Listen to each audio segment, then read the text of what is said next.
Some women repay a parent's love with murderous betrayal. A daughter's dark side casts its shadow over 3 generations. Her temper was insanely hot compared to other people. A love-struck student can't accept that mother knows best. This relationship between them, this really close relationship, became quite tense and quite rocky.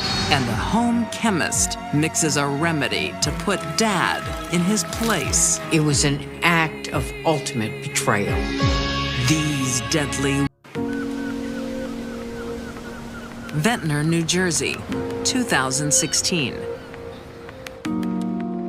40-year-old Heather Barbera loves being the center of attention on social media. Heather was very shallow. She got a boost to her ego by posting sexy pictures of herself on networks for everybody to see. Her many loyal followers include her mother, Michelle. We look at what her mother posted and we see a doting, loving mother. Heather posts a picture-perfect life. But in the real world, she's a troubled woman. Many people that knew her described her as fragile, that her temper was insanely hot compared to other people. What took you so long, little bro? Good things happen to those that wait. Her temper is fueled by a drug habit.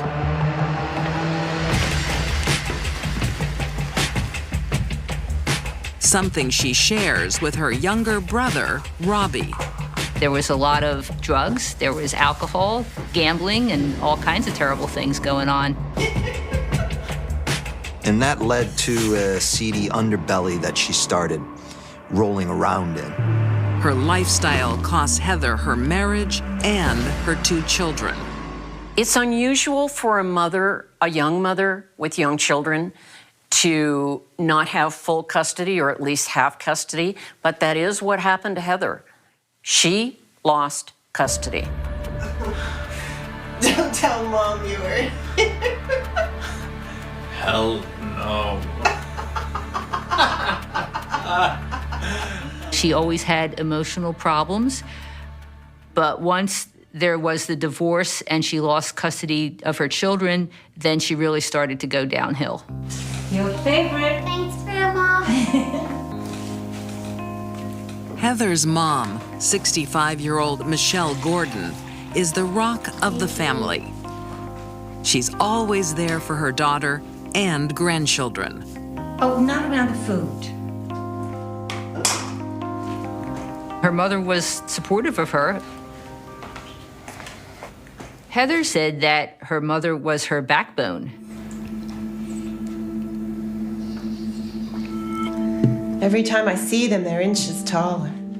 That's what happens when you're a part-time mom. It's not my fault. Never is. Michelle dishes out tough love to try and get her daughter back on the straight and narrow. Heather and her mother had a very complex, contentious relationship. They knew how to push each other's buttons, and they would do it.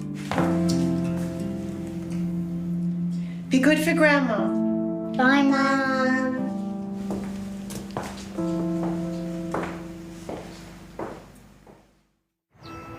You look so pretty today. Thanks, Mommy. Let's go to the fair. But you don't have enough money. Who told you that? Nanny. It doesn't take much to ignite Heather's temper, even the innocent words of her young daughter. Once they divorced, her husband retained a nanny to look after the children full-time.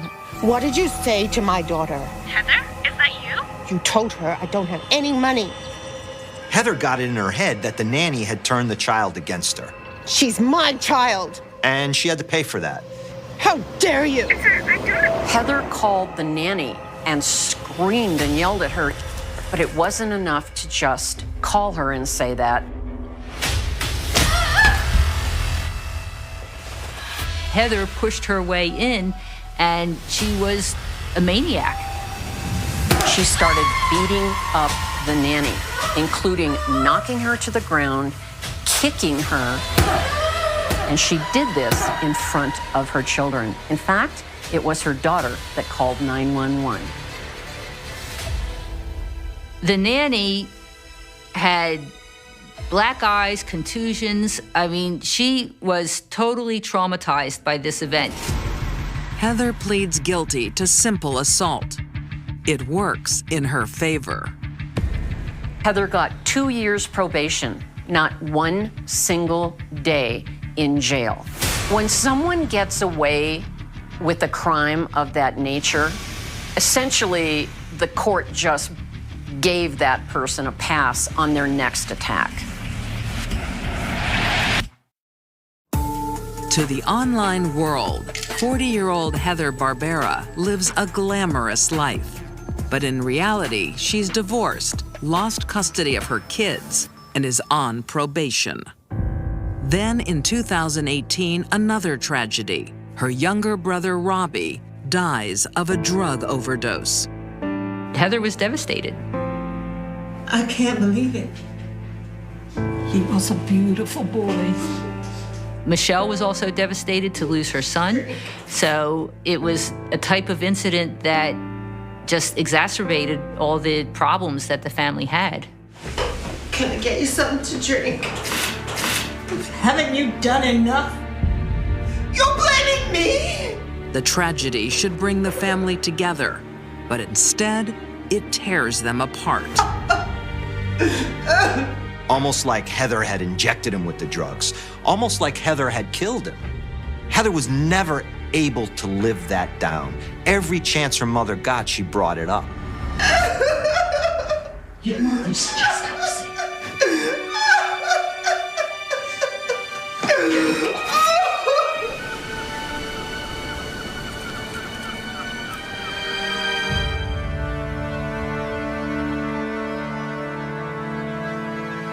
Despite their differences, Heather, get in here. the two women try and live under the same roof, I told you, when you moved in, there were rules.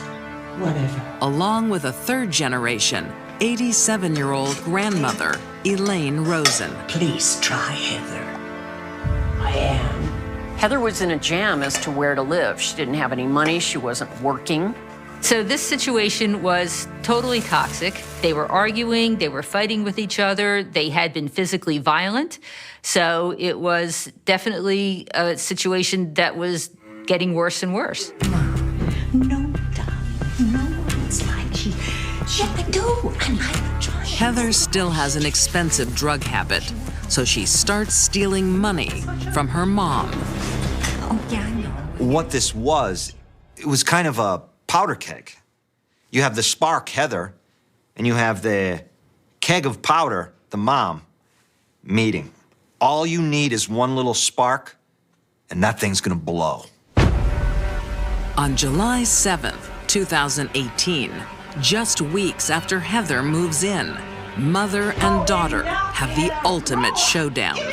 Oh, for God's sake, I've had enough of your nonsense, Heather. I You just walked in here, you treat this place like a hotel. I can't say anything right. You are stealing from us. You can afford Your it. uncle is right, you have to leave. I'm not leaving till you give me some love. I need love from you. Why didn't you tell me this? Why are you gonna give it? Heather started beating on her mother. Heather's late father was a policeman. His treasured police baton now becomes a weapon. When she started, she couldn't stop herself. She had to kill her mother. When her elderly grandmother, Elaine, tries to intervene, she too becomes a victim.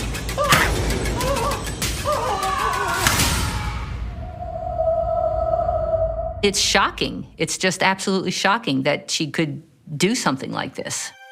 I think at the time Heather turned on her grandmother, she was probably in a blind rage.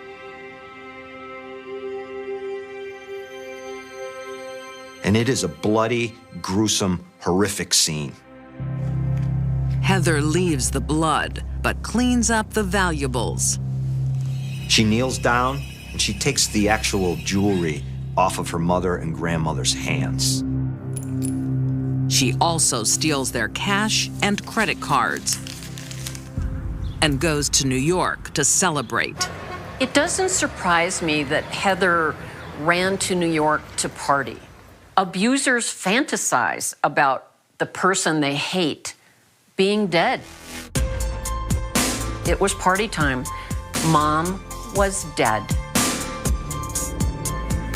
But her party is on borrowed time. Heather's a wanted woman, but it doesn't stop her going on a spending spree from New Jersey to New York. Not the smartest killer on record here.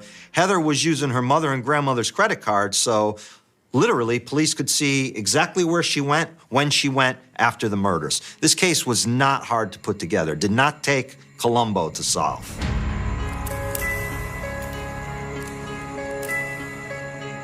Heather drains the life from her mother and grandmother and drains their bank accounts, but it gets her nowhere. In 2019, Heather Barbera pleads guilty to aggravated manslaughter and first-degree murder. The community was absolutely floored. Yes, it was shocking. I mean, the idea that a woman could brutally beat her mother and grandmother, it was just totally shocking. Heather is sentenced to 42 years. She will be eligible for parole in 2058. It's a good thing she's off the streets, because let me tell you something. You are a danger to society. If you can kill your own mother and grandmother, you're capable of killing anybody. For Heather, appearances are everything. She lived a superficial life where family came last. Heather Barbera could be the poster girl for why drugs are a terrible thing.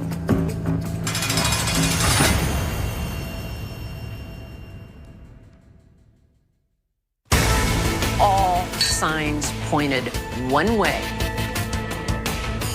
It would have been hard for the police to keep a straight face. This is why teenagers rarely get away with murder.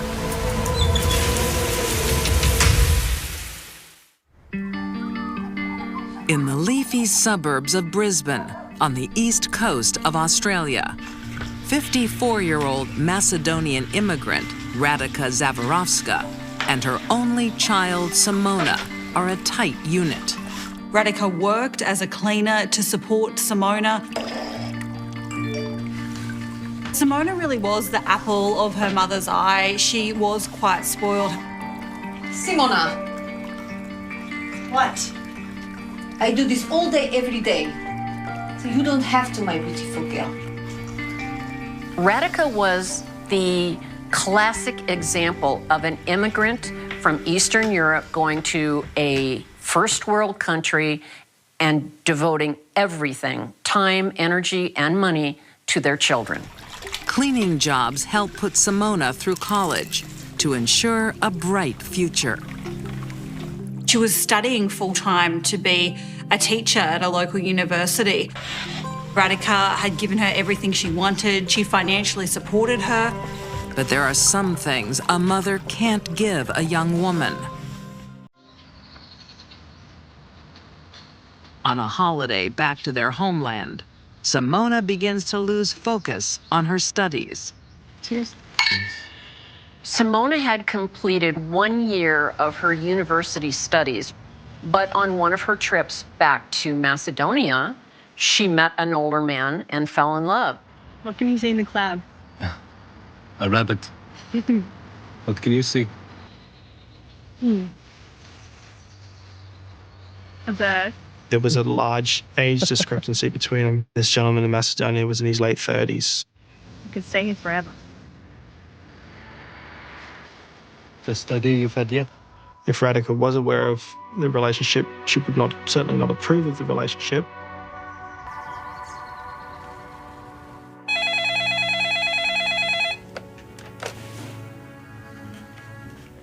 Hello?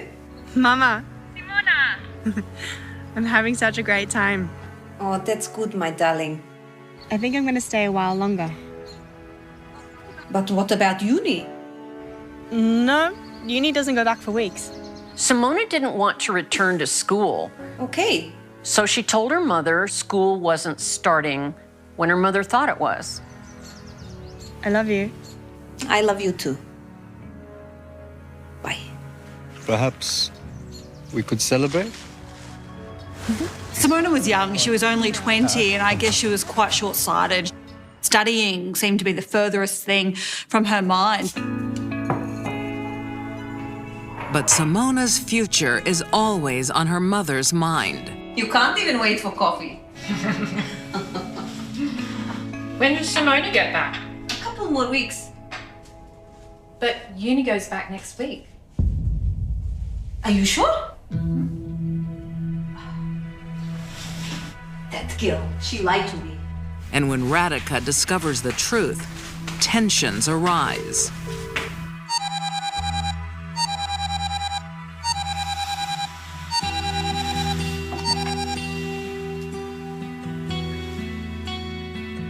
Mama?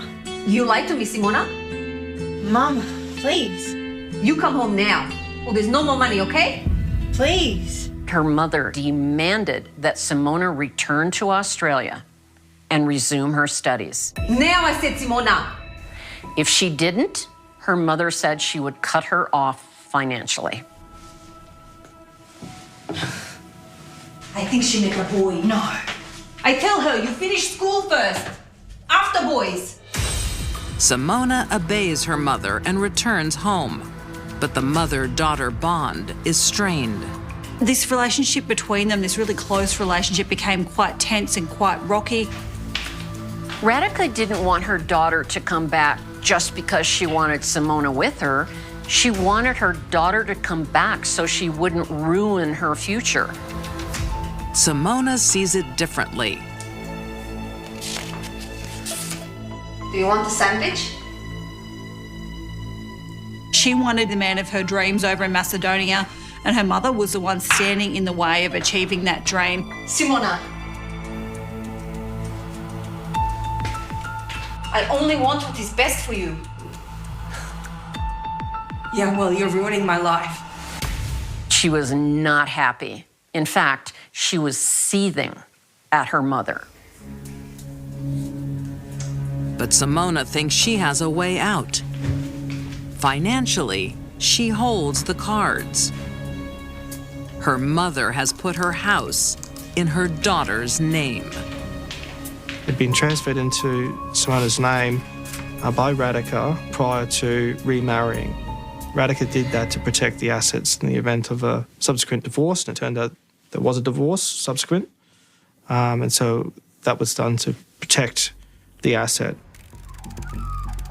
The house was worth high 700s, 780,000, something like that. Simona starts to make plans around that asset. Plans that don't involve her mother. I intend to rent out the house, so I want to know how much I can borrow. She actually went to a bank and asked about the mortgage on her property. How much rent were you expecting to get? Around $750 a week. She actually told the bank manager that she planned on moving over to Macedonia, that she had plans to rent the house out. Based on the figures you gave me, looks like you can borrow approximately $175,000. Does that sound okay? That sounds perfect. The bank manager told her she could borrow up to $175,000. That's a lot of money for a girl in love. I'll get you to sign there. There is only one thing standing between Simona and her happiness. Her mother. She wanted what would have been her inheritance someday, but she wanted it now. You'll get the money within a couple of days. Thank you. Congratulations.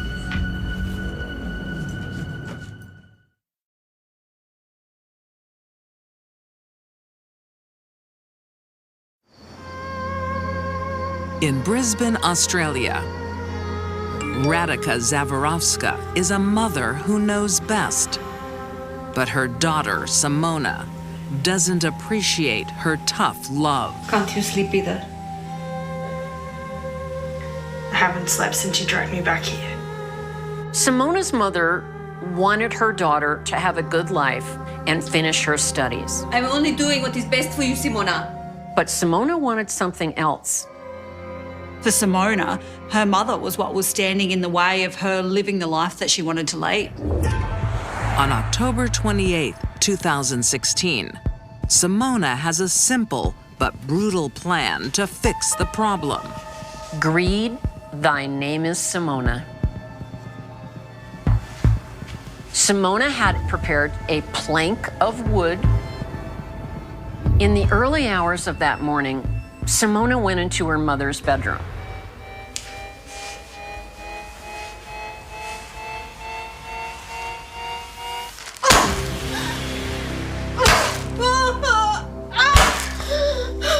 And she started beating her mother in the face and head. I suspect she thought that she would strike her once and that would be it. But then when there's a response, she's just continued and continued and continued. She hit her no less than 20 times. She wanted her mother dead, dead, dead. Simona plans to get away with murder. What's your emergency? There's someone in my house. I can hear footsteps on the wooden floor. But her behavior is suspicious from the beginning. It was about 7 a.m. that Simona made a very curious call claiming there were intruders in the home. Okay. Is there anyone else there with you? My mother. The operator asked her if it was maybe just your mother making these noises. I can hear them talking. She said that she knew it was not her mother. I can hear them. They're coming. I think they're coming towards my room. If you put yourself in that situation, you did hear footsteps and muffled voices and knew your mother was home. I can't hear them talking anymore. Why would you suddenly assume that it was intruders in your home? She never speaks about hearing her mother screaming or needing help. I can hear the intercom. Whatever way you look at it, it doesn't make sense.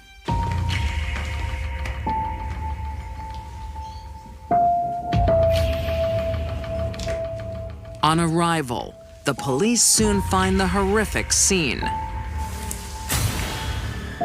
It's the most violent murder I've ever seen. They've located Radika deceased in her bed with significant injuries to her face, significant enough that they believe that it was a gunshot wound.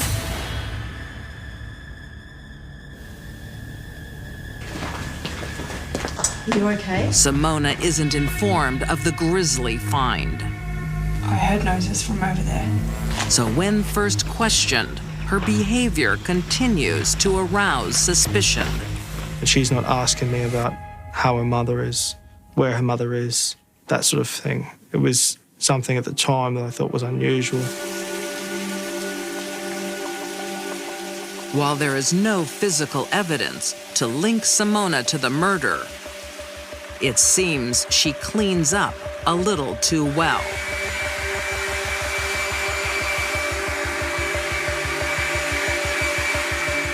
Simona's appearance was unusual because her hair was particularly blow-dried and styled as if she was about to go out on a night out on the town. According to her version of events, she was asleep and then subsequently hiding under a blanket while intruders were in the house. And the crime scene looks staged. Simona tried to stage a crime scene, that there had been a home invasion. However, she left cash and jewelry untouched. But Simona's biggest mistake is where she hides the weapon.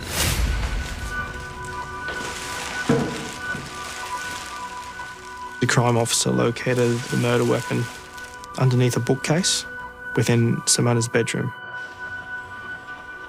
We found this hidden in your bedroom. The killer must have put it there when I was asleep. I find that really hard to believe, Simona. I don't know. When the police asked her how did that bloody plank get behind her bookcase, She said, oh, well, I guess the killers must have come in my room and put it behind there. Absurd. It would have been hard for the police to keep a straight face. This way, please. Simona was arrested. Would have ever suspected or thought that it could end up ending in such a horrific way for her.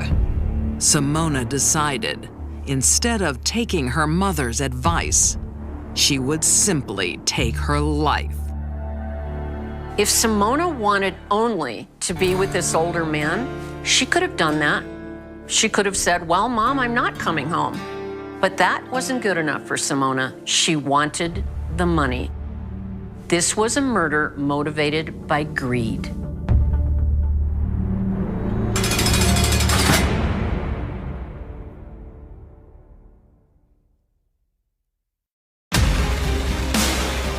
This case is a real brain teaser. You're dead to me. My past with you is dead to me. Oftentimes at the root of this is abuse, neglect, or serious mental illness. None of that was going on here.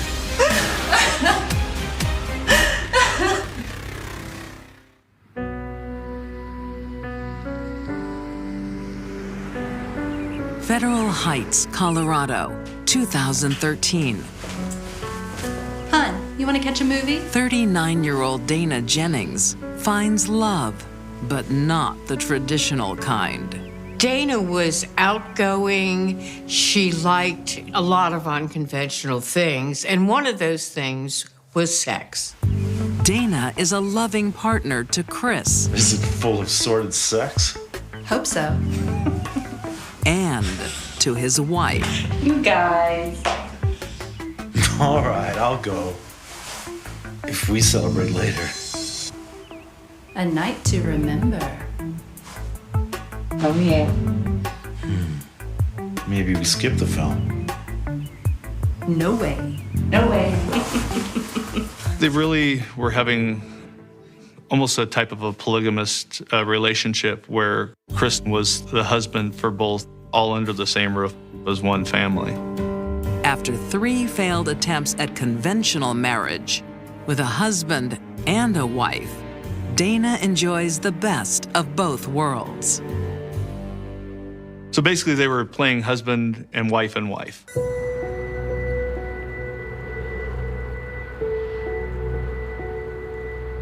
You do that, come on. 6 months later, the cozy love triangle goes pear-shaped. Dana finds 3 really is a crowd.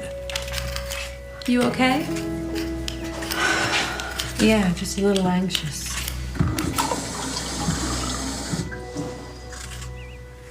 You want a massage? Maybe later. A trained masseuse and home chemist, I think I can help. Dana's keen to put her skills to good use. Simply mentioning that you were anxious about something, she would run to her little laboratory and put something together. Dana considered herself quite the alchemist. Dana's got just the thing to take care of the other wife. So Dana whipped up this homeopathic remedy. It was known to have a side effect of causing psychotic episodes. What is it? Just something to help you relax. I take it all the time. Oh. It's worth it. Dana wasn't stupid. She would have known that a certain amount of this potion could do damage, could cause psychosis.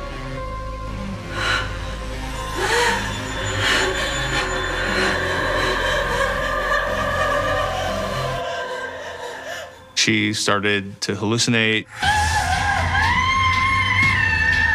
She didn't feel well. She ended up in the hospital. What happened?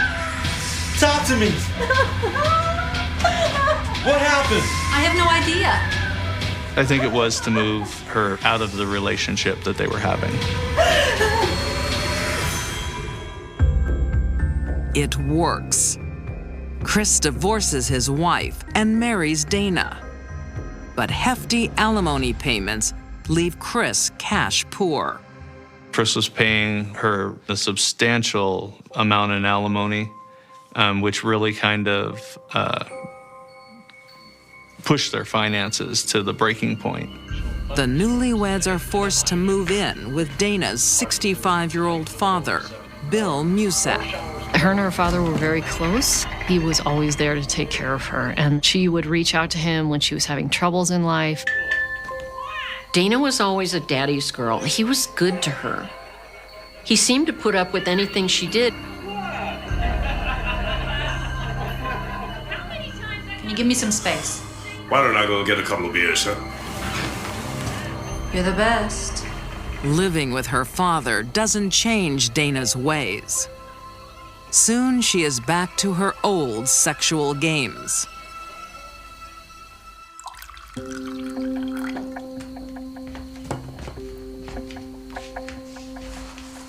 You're alone? Well, hello. Despite their marriage and the threesomes ultimately destroyed Chris's first marriage, they still continue to have threesomes with other people. But there is one condition. Dana must always be involved in the sexual encounters. If Chris goes it alone, that's cheating. And you are the worst person in the world. Oh, I'm the worst person in the world. I could say worse. Go on. And it was very much a roller coaster relationship. And that's the way she was with most people. Say what you want to say. You're cheating on me. Dana was certain he was cheating on her. You are insane. He denied it, as most accused people do. I just love you. I'm sorry. I can't take it anymore. Dana is determined to check Chris's cell phone for evidence of cheating. Most women just wait till the husband goes in the shower and does that. The hell is that? It'll calm you down. But Dana gives him one of her home-brewed potions. Dana developed a pattern of drugging people to get what she wanted from them. She drugged Chris to a point where he was unconscious, allowing her to get his fingerprint and therefore get into his phone.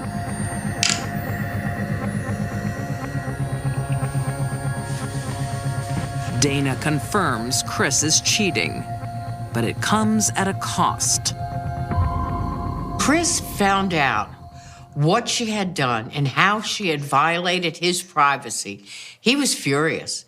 So on Thanksgiving, he just moved out. That was the end for him. Dana can't cope. I can't talk to you. With husband number 4 Sorry, Bill. walking out the door. Things in her life really start to fall apart.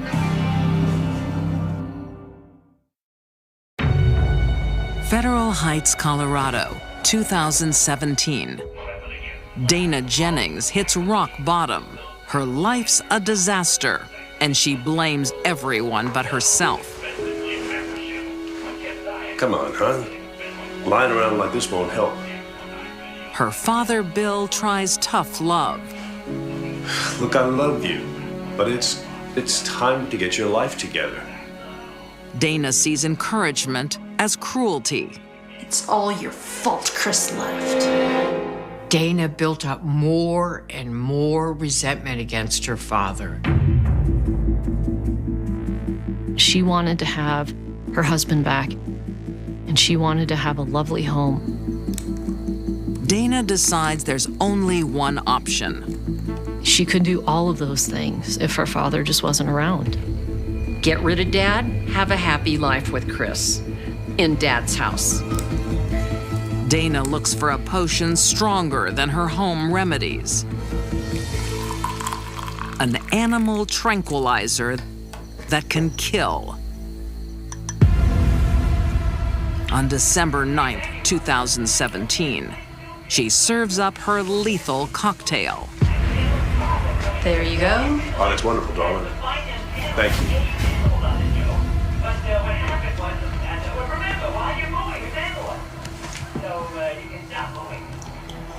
It's a suppressant to the respiratory system, so ultimately it will slow all your body functions down. Dana, something's wrong. You're probably just tired. From what I understand, it was pretty high levels. I've heard that, maybe enough to tranquilize 26 horses. He would never have thought in a million years that his daughter was trying to get rid of him. Dana murdered her father, the one man who was always there for her. It was an act of ultimate betrayal. Bill's gone, but Dana has a new problem. A dead body. She remembered that trench that her dad had dug around the furnace, not knowing that he actually was digging his own grave. She buys concrete to seal the grave.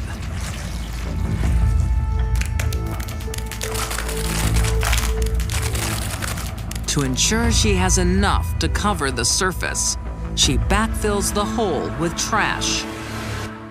And to throw trash on him, and bury him in his own basement, that's pretty cold-hearted.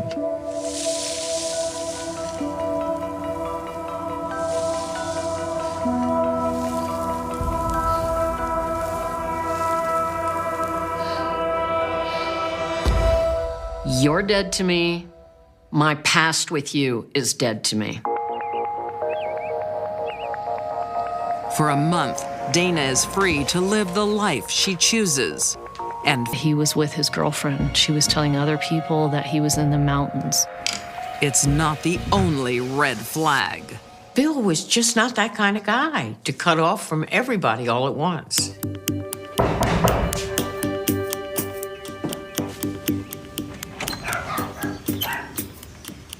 Hello? Hello, ma'am. We've been asked to do a welfare check on Bill Musak. Oh, he's away. Do you mind if we take a look around? Of course. Come in. Thank you, ma'am. Dana had an overabundance of self-respect. She saw herself as quite the intellectual. She anticipates every question. Quite a stench in here. Yeah, the toilet overflowed. I'm burning some oils. She was boiling peppermint oil to cover the smell. But she's in trouble from the moment investigators catch a whiff of an unmistakable odor, decomposing human flesh. Once you smell that smell and once you've been exposed to that, it's something that you really can't mistake it for anything else.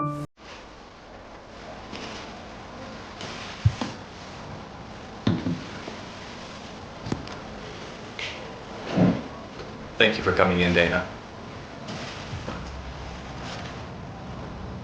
She just took it for granted that she could outthink anybody in the room. We need your help to find your father. She thought she was smart. Well, why does he have to be found? She was very flippant about, do we actually have to find your dad?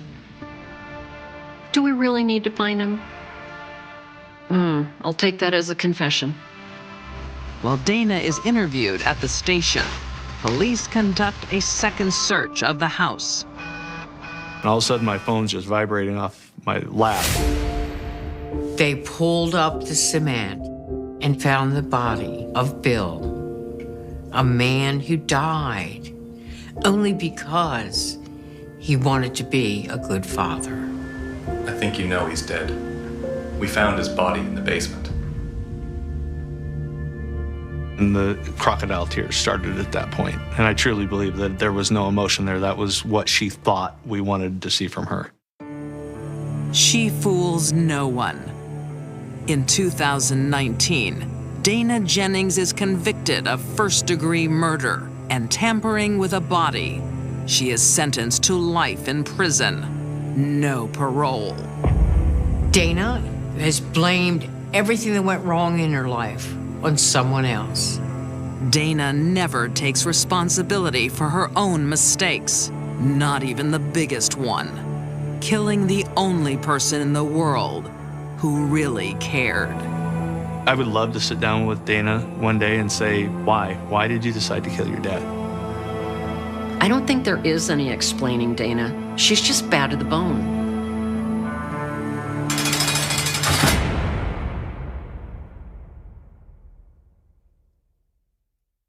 These deadly women untied an eternal bond to commit an unthinkable act.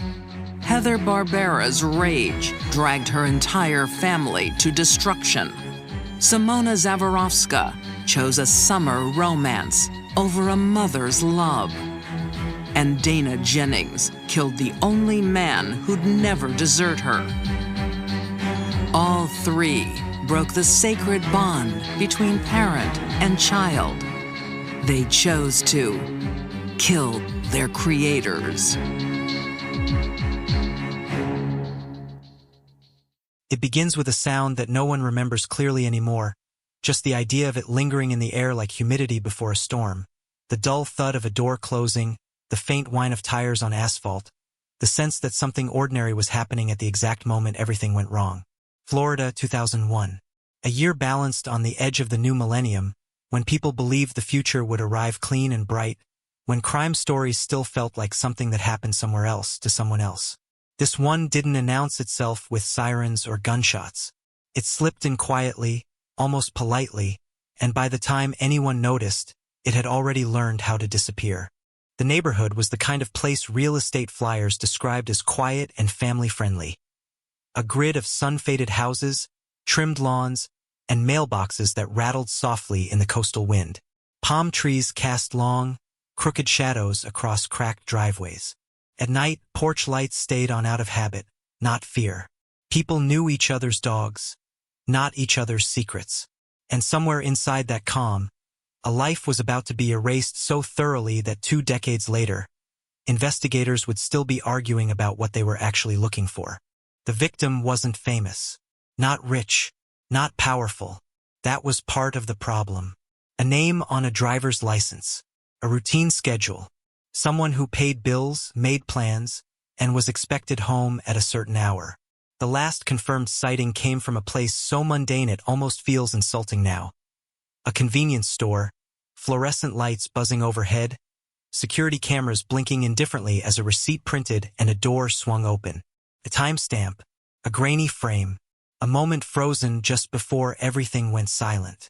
When the person didn't come home, no alarms rang at first. Florida had a way of stretching time. Traffic was unpredictable. Phones died. Plans changed. It wasn't until hours later, then a night, then a morning soaked in heat and confusion, that worry hardened into something heavier. Calls went unanswered. Car wasn't where it should be. A feeling crept in, sharp and unwelcome, that this wasn't a misunderstanding. This was absence. Police responded the way they always do in the beginning, measured, procedural, calm. Officers asked the standard questions. When did you last see them? What were they wearing? Did they mention meeting anyone? Any recent arguments? Any reason they might leave on their own? The answers were frustratingly normal. No enemies, no threats, no dramatic goodbye, just a blank space where a person used to be. The first search focused on the obvious. Roads, parking lots, hospitals, motels along the highway where anonymity could be rented by the hour. Flyers went up on telephone poles, faces smiling from glossy paper, eyes following strangers who stopped just long enough to read, then walked on. Helicopters thumped overhead, scanning tree lines and canals that threaded through the city like veins. Dogs tracked scents that dissolved into nothing, stopping abruptly as if confused by the idea of a trail that simply ended. Then came the car. It was found days later, not wrecked, not burned, not dramatically staged, just parked, clean, locked, exactly the way someone would leave it if they planned to come back. Inside, everything looked normal. No blood, no signs of a struggle, personal items untouched. To investigators, it was both a relief and a nightmare. Relief because nothing suggested immediate violence. A nightmare because nothing suggested anything at all. This was when the phrase started circulating quietly through the department, not yet spoken aloud to the family, not yet printed in headlines. Cold case. Not officially. Not yet. But the shape of it was already forming. Detectives reconstructed timelines with almost obsessive precision. Credit card activity stopped at a specific hour. Phone records went dark. Witnesses placed the victim here, then there, each account slightly misaligned, like puzzle pieces from different boxes. One person remembered seeing someone who looked like them near an intersection, but wasn't sure. Another thought they heard an argument late at night, but couldn't say where it came from. Memory blurred. Certainty evaporated. The community reacted the way communities always do when fear seeps in slowly. First concern. Then rumors. People whispered about strangers, about unfamiliar cars idling too long at stop signs. Parents walked their kids to school. Doors were locked earlier in the evening. And underneath it all, an unspoken question began to take root. If this could happen here, without noise, without witnesses, without explanation, then who was next? Investigators chased every lead, no matter how thin. Former co-workers, old acquaintances, people who had once argued over money, over relationships, over nothing that seemed serious enough to kill. Interviews stretched late into the night, tape recorders humming softly as voices repeated the same denials. I didn't see anything. I don't know anything. Why would I hurt them? Some cried. Some were angry. Most were just scared.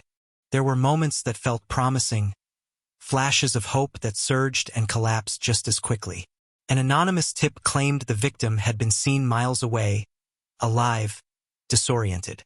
Officers drove for hours to track it down, only to find a dead end. Another caller suggested a body had been dumped near a canal, prompting a search that turned up nothing but weeds and waterlogged debris. Each failure tightened the knot in the investigators' stomachs. Time was not their ally. It never is. Evidence aged poorly. Surveillance footage was overwritten. Witnesses moved. Memories softened at the edges, reshaped by retelling and doubt. What had once been urgent slowly became historical. A file thickened with paperwork, diagrams, transcripts. A photograph stared back from the cover, unchanged, while everyone else grew older. Inside the department, the case developed a reputation. The one that never fit. The one that refused to explain itself. New detectives would read the file, confident they'd spot what others had missed, only to emerge days later quieter, more cautious. Veterans shook their heads and muttered about bad luck, about timing, about the kind of cases that leave no fingerprints on the world. Years passed. Florida changed. Stores closed. Roads were widened. New families moved into old houses, unaware of what had happened on those streets before they arrived. But for those who remembered, the absence never faded. Birthdays came and went. Holidays felt wrong. The question lingered, unresolved, heavy. Where did they go? And then there was the detail no one could quite place at first, the small inconsistency that refused to stay buried. A report, a note, a routine entry that seemed meaningless in 2001, filed away without ceremony. A traffic stop, ordinary, brief, a time, a location, a name scribbled in ink. At the time, it was just another line in a logbook, another vehicle pulled over, another warning or citation issued under the Florida sun. No one connected it. Not then, because cold cases don't collapse all at once. They erode. They wait. They sit quietly until something shifts, technology, memory, chance. Until one day, years later, someone flips a page, rereads a sentence, and feels that subtle chill crawl up their spine. The sense that this right here might have mattered more than anyone realized. Back in 2001, though, none of that was visible. All anyone could see was a life that had slipped through the cracks without leaving a sound. Community holding its breath. Investigators standing at the edge of a mystery that refused to name itself. And somewhere out there, whether walking free or already gone, the truth remained intact, untouched, waiting for a moment that had not yet arrived. The days after the disappearance settled into a strange, suffocating rhythm, the kind that investigators recognized too well, when urgency collides with uncertainty and every decision feels like it might already be too late. Florida heat pressed down on the search teams as if the air itself were trying to erase footprints, sweat soaking through uniforms while radios crackled with updates that led nowhere. Each morning began with optimism carefully forced into existence. Each night ended with the same hollow silence. Phones still quiet, answers still absent. Detectives returned to the convenience store where the last confirmed sighting had occurred, standing beneath flickering lights that now felt accusatory. They rewound the tape again and again, watching the grainy figure step into frame, pay, turn, leave. No one followed closely enough to raise suspicion. No one lingered long enough to matter. Just a door opening, a door closing, and a person dissolving into the dark. The clerk was questioned twice, then a third time asked about faces, about voices, about anything unusual. The answers never changed. It had been an ordinary night. Too ordinary. They widened the circle, canvassed nearby neighborhoods, knocked on doors where televisions murmured behind drawn curtains. Some residents were eager to help, pointing vaguely toward passing cars they remembered weeks too late. Others were defensive, irritated by the implication that something bad could have happened so close to their own front steps. A few refused to open their doors at all, peering through blinds as if danger could travel both ways. The victim's routine was dissected until it barely resembled a life. Wake-up times, favorite routes, regular stops. A map filled with circles and arrows grew dense with ink, yet the center remained stubbornly empty. There was no clear deviation, no obvious moment where things went wrong. The absence of chaos was, paradoxically, the most disturbing element. Crimes people like to believe announced themselves. This one hadn't. Attention shifted to personal relationships because it always does. Friends were questioned gently at first, then more firmly. Co-workers sat under fluorescent lights, hands folded, voices low. Was there tension at work? Any recent conflicts? Anyone acting strangely? Most shook their heads, genuinely baffled. A few mentioned minor disputes, the kind everyone forgets the next day. Nothing that explained vanishing into thin air. Family members became both sources of information and unintentional suspects, scrutinized by process rather than malice. Investigators hated that part, but procedure didn't care about feelings. Alibis were checked, timelines compared, grief twisted into suspicion under the harsh glare of necessity. In the end, nothing stuck. Everyone who loved the victim seemed just as lost as the police. As days stretched into weeks, the case drew brief media attention. Headlines asked where the missing person had gone. Anchors spoke solemnly into cameras, urging anyone with information to come forward. Tips flooded in at first, voices eager to be helpful or to feel important. Most collapsed under minimal scrutiny. Wrong dates, wrong descriptions, people who wanted the story to be about them. Each call required time, manpower, hope. Each ended the same way. Then the calls slowed. The car remained the most tangible piece of the puzzle, sitting in impound like a mute witness. Forensic teams examined it with painstaking care. Fibers, prints, traces of soil. Nothing conclusive. Not enough to point toward violence, not enough to rule it out. The interior smelled faintly of air freshener and sun-warmed plastic, a reminder of everyday life stubbornly clinging to a mystery that refused to become extraordinary. Investigators debated theories in low voices late at night. Voluntary disappearance, accident, foul play. Each possibility carried its own problems.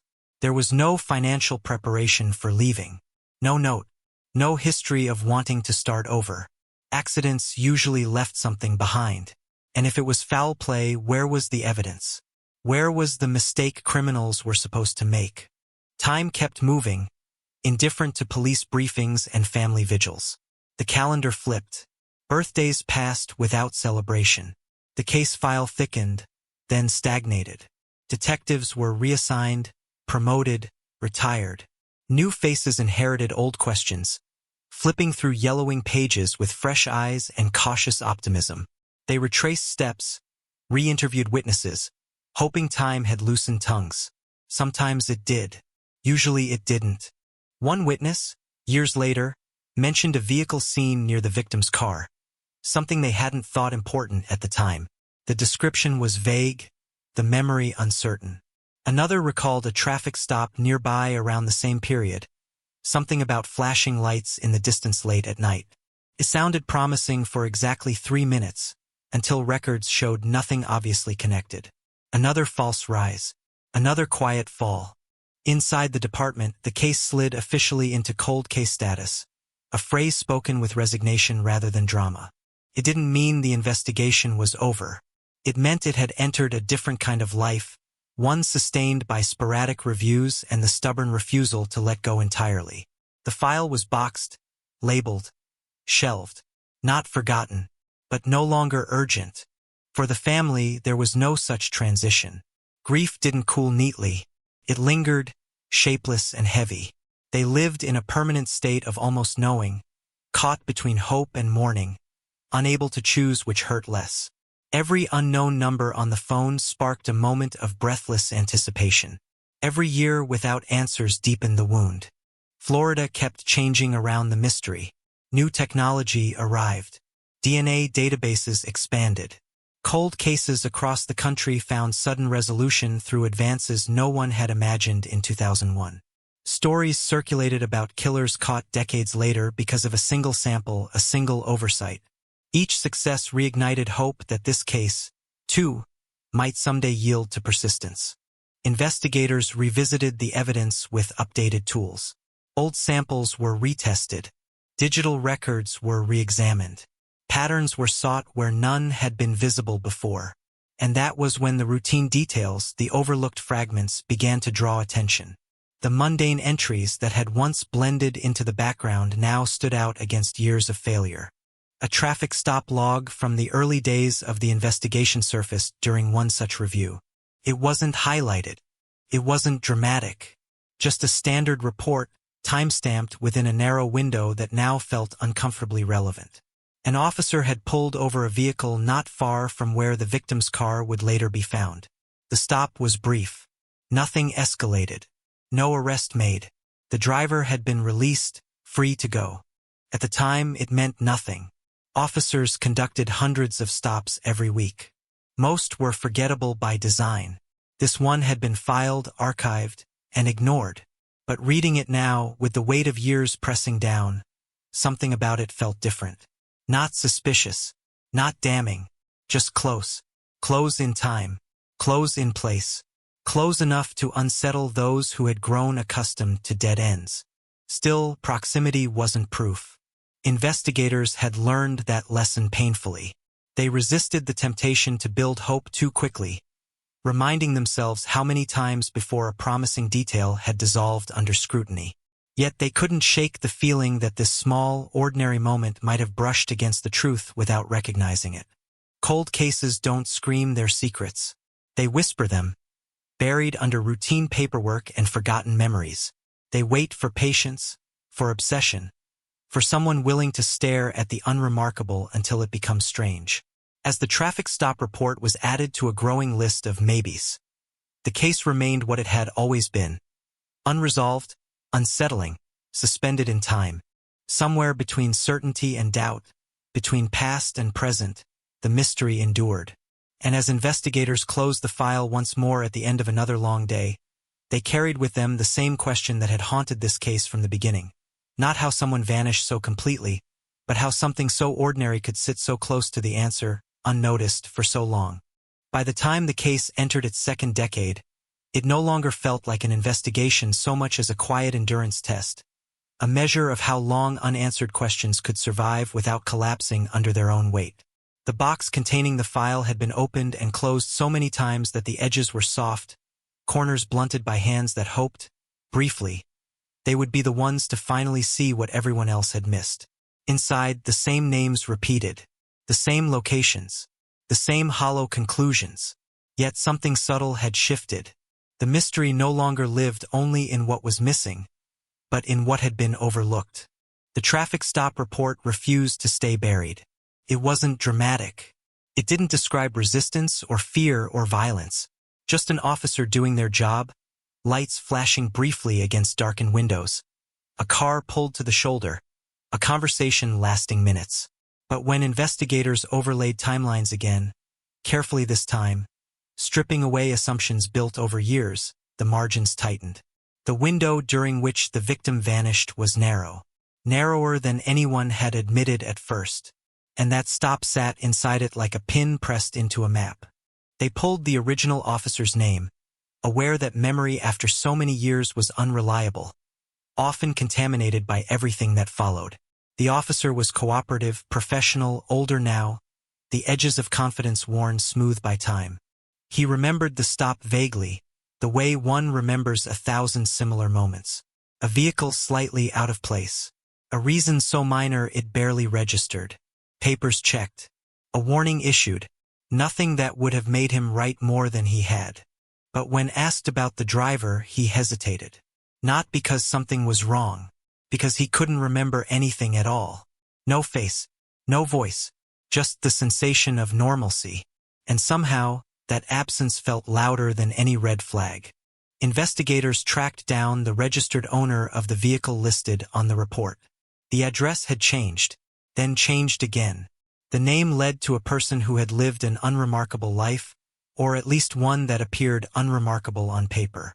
Employment records, minor infractions, no violent history, no obvious connection to the victim. If this was the thread that unraveled the case, it was thin enough to snap at the slightest pull. They interviewed the individual anyway, years after the fact, in a small room where time seemed to echo. The person listened, confused, then mildly defensive. Yes, they had been pulled over back then. No, they didn't remember where they were going. No, they didn't know the victim. Why would they? Florida was full of strangers. The answers were consistent, almost rehearsed, though there was no evidence they needed to rehearse anything. No contradictions, no slip, and yet, something lingered. Cold cases train investigators to distrust their instincts while secretly relying on them anyway. The facts didn't justify escalation. There was no probable cause, no smoking gun. But the alignment was uncomfortable. A disappearance, parked car, a routine stop, person released back into the night. Too many ordinary things stacked too closely together. They searched for corroboration. Cell tower data, limited and crude by modern standards, was revisited. Records were incomplete. Towers had been decommissioned. Logs were gone. What remained was frustratingly inconclusive, placing phones within broad zones that overlapped with half the city. Enough to suggest presence. Not enough to prove it. Witnesses from that night were contacted again. Voices older, memories dulled by years of retelling the story to themselves. One recalled seeing police lights briefly, then thinking nothing of it. Another insisted it must have been earlier than it actually was. Time bent under pressure, reshaping itself to fit what people believed should have happened. The victim's car was re-examined yet again, this time with technology that didn't exist when it had first been impounded. Microscopic traces were analyzed with renewed precision. A partial print was debated endlessly. Was it old? Was it contamination? Was it someone entirely unrelated? The answer shifted depending on who was asked, certainty dissolving into professional disagreement.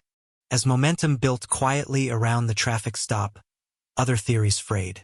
The idea of voluntary disappearance grew weaker with each passing year. Financial records told a story of abrupt cessation, not careful planning. Social ties had not been severed gradually. They had been cut cleanly all at once. Accidental death remained possible, but the lack of a body, the absence of any physical trace, made it feel increasingly implausible. Nature, brutal as it was, usually left something behind. That left intent, human intervention, and that possibility cast the traffic stop in a harsher light. Investigators considered scenarios they had once dismissed as too unlikely. What if the stop wasn't incidental? What if it intersected with the disappearance in a way no one had recognized? The questions were dangerous because they tempted speculation without evidence.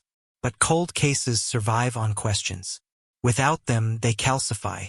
They studied the geography again, the roads, the side streets, the canals and wooded patches that had since been paved over or developed.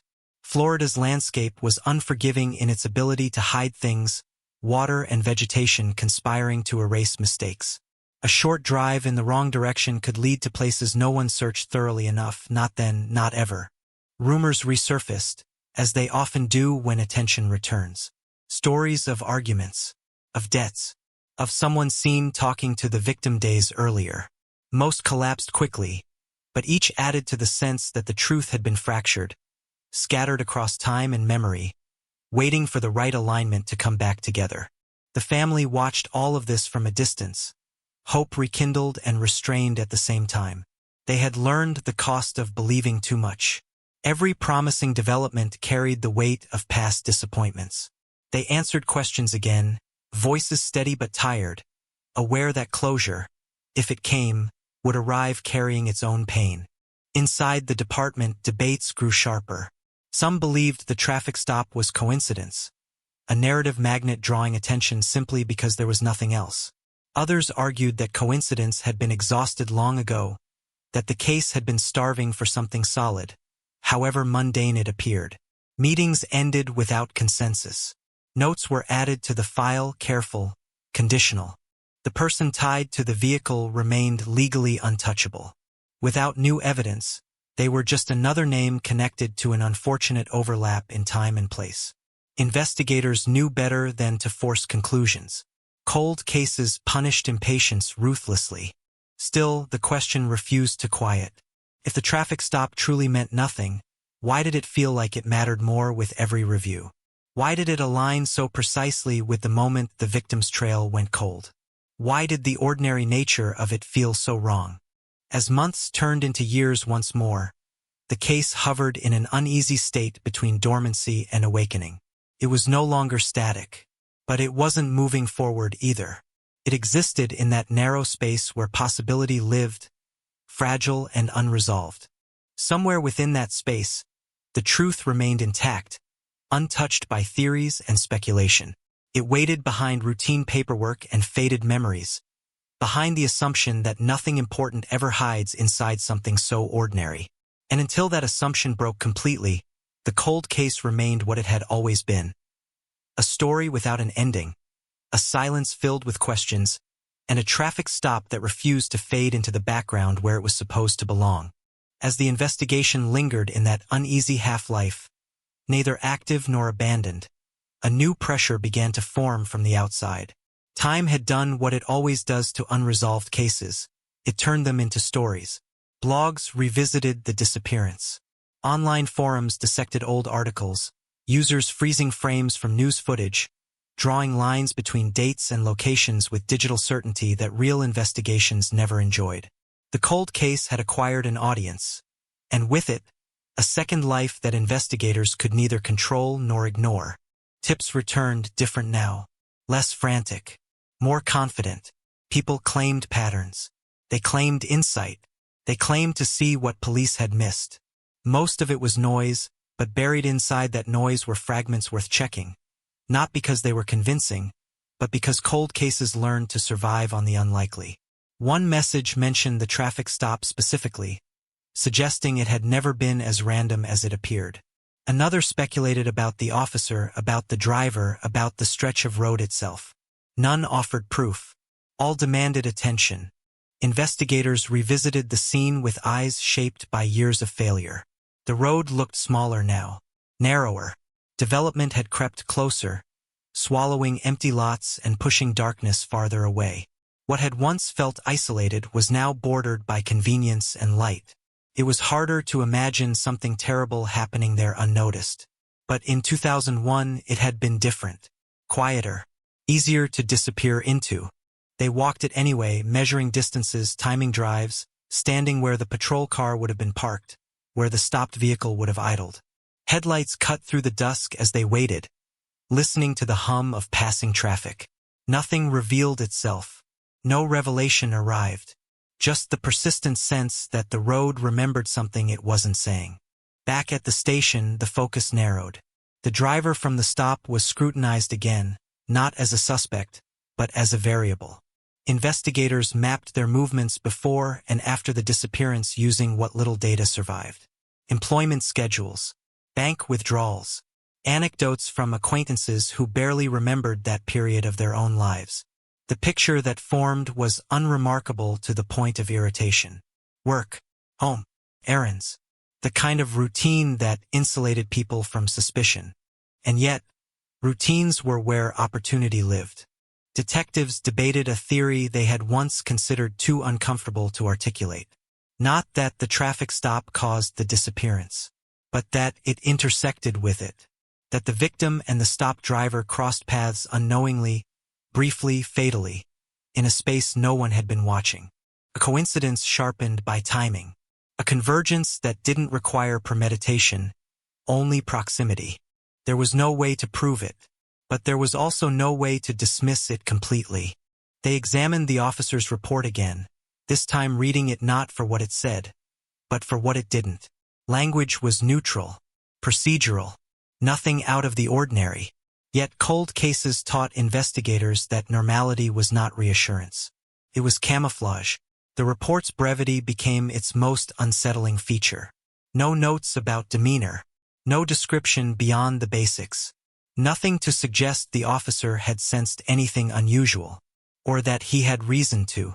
The officer, when interviewed again, grew quietly frustrated. Not defensive, just tired. He had done his job. He had followed procedure. The implication that he might have missed something gnawed at him, not because he believed it, but because the case offered no alternative explanation. He replayed the stop in his mind, searching for a flicker of memory, a face that refused to form. Nothing emerged. Meanwhile, the victim's life continued to echo forward through absence. Parents aged. Siblings adjusted to a world that never provided answers. Friends stopped expecting closure but never stopped wanting it. The disappearance had become a fixed point in time, a before and after dividing line that nothing could smooth over. In the department, younger detectives joined the cold case unit, bringing fresh energy and unscarred optimism. They questioned assumptions their predecessors had accepted out of exhaustion. Why had the search areas been defined the way they were? Why had certain locations been deprioritized? Why had the traffic stop not been flagged sooner, if only as a data point? Their questions didn't accuse. They unsettled. Technology advanced again. Databases spoke to each other now in ways they once couldn't. Records that had lived in isolation were cross-referenced automatically. Patterns emerged that human eyes might have missed, subtle overlaps in geography and timing that suggested opportunity rather than intent. Still not proof, but direction. A renewed search was proposed for areas once considered too broad or too unlikely. Canals dredged lightly years earlier were examined again with better equipment. Ground-penetrating tools scanned patches of land that had since been landscaped or built over. Each effort was precise, restrained, careful not to promise what it couldn't deliver. Nothing surfaced. Every failure hardened the case in a different way. Not colder, but heavier. The kind of weight that settled into the bones of those who carried it. Investigators felt it when they drove home late, when the radio went quiet, when the road outside their windshield resembled the one where the traffic stop had occurred. Ordinary places stopped feeling neutral. Public interest surged and faded in cycles. Documentaries teased revelations that never fully materialized. Commentators argued confidently about guilt and innocence without touching the case file. The traffic stop became a symbol, a placeholder for everything people wanted the mystery to be: solvable, dramatic, anchored to a single moment. Real life resisted that simplification. Inside the cold case unit, a quiet understanding formed. If this mystery was ever going to yield, it wouldn't be through a sudden confession or a dramatic discovery. It would come through accumulation, through patience, through the slow tightening of context until coincidence either broke apart or revealed itself as something else entirely. The case remained unresolved, but it was no longer static. It pulsed faintly, sustained by the refusal to accept that a life could vanish without consequence. Somewhere between the traffic stop and the empty parking space where the victim's car had waited, the truth still existed. Not loud, not obvious, just persistent. And as another year closed without answers, the cold case continued to do what it had always done best. Remind everyone involved that silence is not the same as innocence, that routine does not guarantee safety, and that sometimes the most ordinary moments are the ones that carry the greatest weight when everything else has failed. By the 5th year after the case was officially labeled cold, the language around it had changed. No one said, "when we solve this," anymore. They said, if a witness remembered something new, if technology caught up, if luck finally tipped in their favor. The shift was subtle but corrosive, the kind that crept into briefings and hallway conversations, into the way files were handled and how long people stared at the same photographs before turning the page. The traffic stop, once just another entry in a sea of paperwork, had become a fixed point of gravity. Everything bent toward it now, even when investigators tried to pull away. They tested themselves constantly, asking whether they were seeing meaning because it was there, or because they needed it to be. Cold cases punished both errors equally. A new detective took the lead, someone without the emotional scars of the early failures, someone who hadn't stood in the Florida heat watching helicopters sweep canals that gave nothing back. He read the file start to finish in silence, didn't skim, didn't jump ahead. He read it the way you read a confession, slowly, looking for the places where the words hesitated. When he finished, he didn't say much. He just asked to see the original evidence logs. The logs told a quieter story than the summaries. Items collected and dismissed, leads pursued and abandoned, decisions made under pressure, not incompetence. In 2001, speed had mattered. Now patience did. He noticed how early the investigation had narrowed, how quickly certain theories had been deprioritized because they didn't fit the initial narrative. That wasn't a criticism. It was a reality. Investigations were shaped by what they believed they were chasing. He reopened old interviews, listening to recordings rather than reading transcripts. Tone mattered. Hesitation mattered. The way people answered questions that weren't being asked yet. He listened to the officer from the traffic stop again, this time not for memory, but for cadence. The man sounded exactly like someone who had never expected to matter to this story. No defensiveness, no rehearsed certainty, just procedural exhaustion. Then he listened to the interview with the driver again. The same calm, the same lack of detail. It wasn't suspicious in the way movies taught people to recognize. It was suspicious in a more corrosive way by being too smooth, too free of texture. The detective didn't label it guilt. He labeled it absence. He asked a question no one had asked before, not out loud. What if the traffic stop wasn't relevant because of who was stopped, but because of when it happened? What if it marked a moment when the night briefly fractured? Flashing lights, slowed traffic, altered routines. What if something else had happened in that window, something unrelated that had simply gone unseen? That question widened the frame again, pulling the case away from the comforting simplicity of a single suspect. It forced investigators to consider chaos instead of intent, opportunism instead of planning. Crimes born from coincidence were harder to solve because they didn't follow patterns. They didn't repeat neatly. They didn't announce themselves. They returned to the timeline once more, compressing it further, shaving minutes where they could, challenging assumptions that had hardened into fact.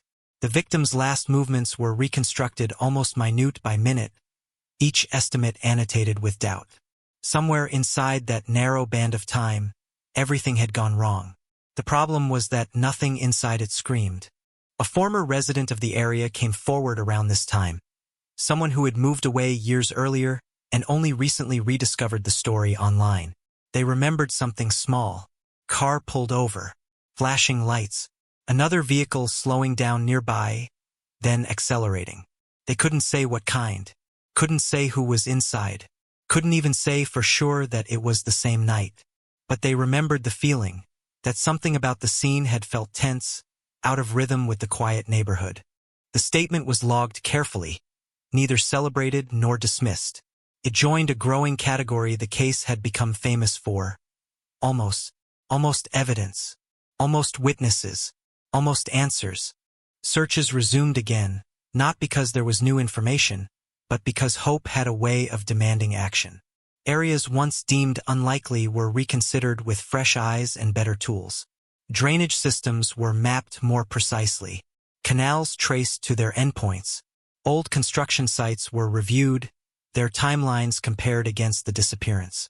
Every new development was a reminder that Florida had been rewriting itself constantly, covering over the past with asphalt and concrete. Still nothing surfaced. Frustration returned, heavier now because it had tasted momentum. The family felt it too. They had learned to recognize the rhythm. Renewed interest, renewed questions, renewed silence. They answered anyway. They always did. Because the alternative was unthinkable. The detective leading the review found himself drawn back to the most uncomfortable truth of cold cases. Sometimes the reason they remain unsolved isn't because the answer is complex, but because it is unbearably simple. A moment missed. A choice made too quickly. A detail dismissed because it didn't look like the others. The traffic stop remained emblematic of that truth. Not proof, not accusation, just a reminder of how close law enforcement can be to the edge of a crime without realizing it. How easily a life can pass through the margins of official attention and be lost. Inside the department, pressure mounted quietly. Resources were limited. Other cases demanded attention. The cold case had to justify its continued existence again and again. Each review ended the same way, with agreement that something felt unfinished, and no consensus on how to finish it. The detective wrote a memo that never left the file. In it, he didn't propose a theory. He didn't name a suspect. He simply documented the unease, the alignment of time, the convergence of routine, the possibility that the truth lived in a place no one had thought to look because it felt too ordinary to matter. Years passed again, slower this time. The case aged into something almost mythic within the department. A cautionary tale told to rookies about patience and humility. The traffic stop became shorthand, not for guilt, but for proximity. For the idea that sometimes the most important moments are indistinguishable from 100 others until it's too late. The disappearance remained unresolved. No body, no confession, no definitive evidence. Just a trail that ended cleanly and refused to begin again. And somewhere in that unresolved space, between a parked car and flashing lights that faded back into the night, the case continued to breathe, faintly, stubbornly. A reminder that not all crimes announce themselves, and not all answers want to be found. By the time 2 decades had passed, the case no longer belonged to a single generation of investigators. It had been inherited, reinterpreted, and quietly reshaped by people who had been in school when the disappearance first made the news. To them, 2001 felt distant, almost abstract, a year defined by different headlines, different fears. And yet this case persisted, stubborn and intimate, refusing to fade into statistics. What changed was not the evidence, but the environment around it. Data had become connective tissue. Records once siloed now spoke to each other, not loudly, but persistently, forming patterns that were invisible before. Cold cases across the country were being nudged awake by algorithms and cross-checks, their secrets loosened by time rather than force. This one was no exception, or at least it wanted to believe it wasn't. The traffic stop was digitized like everything else, transformed from paper into data points.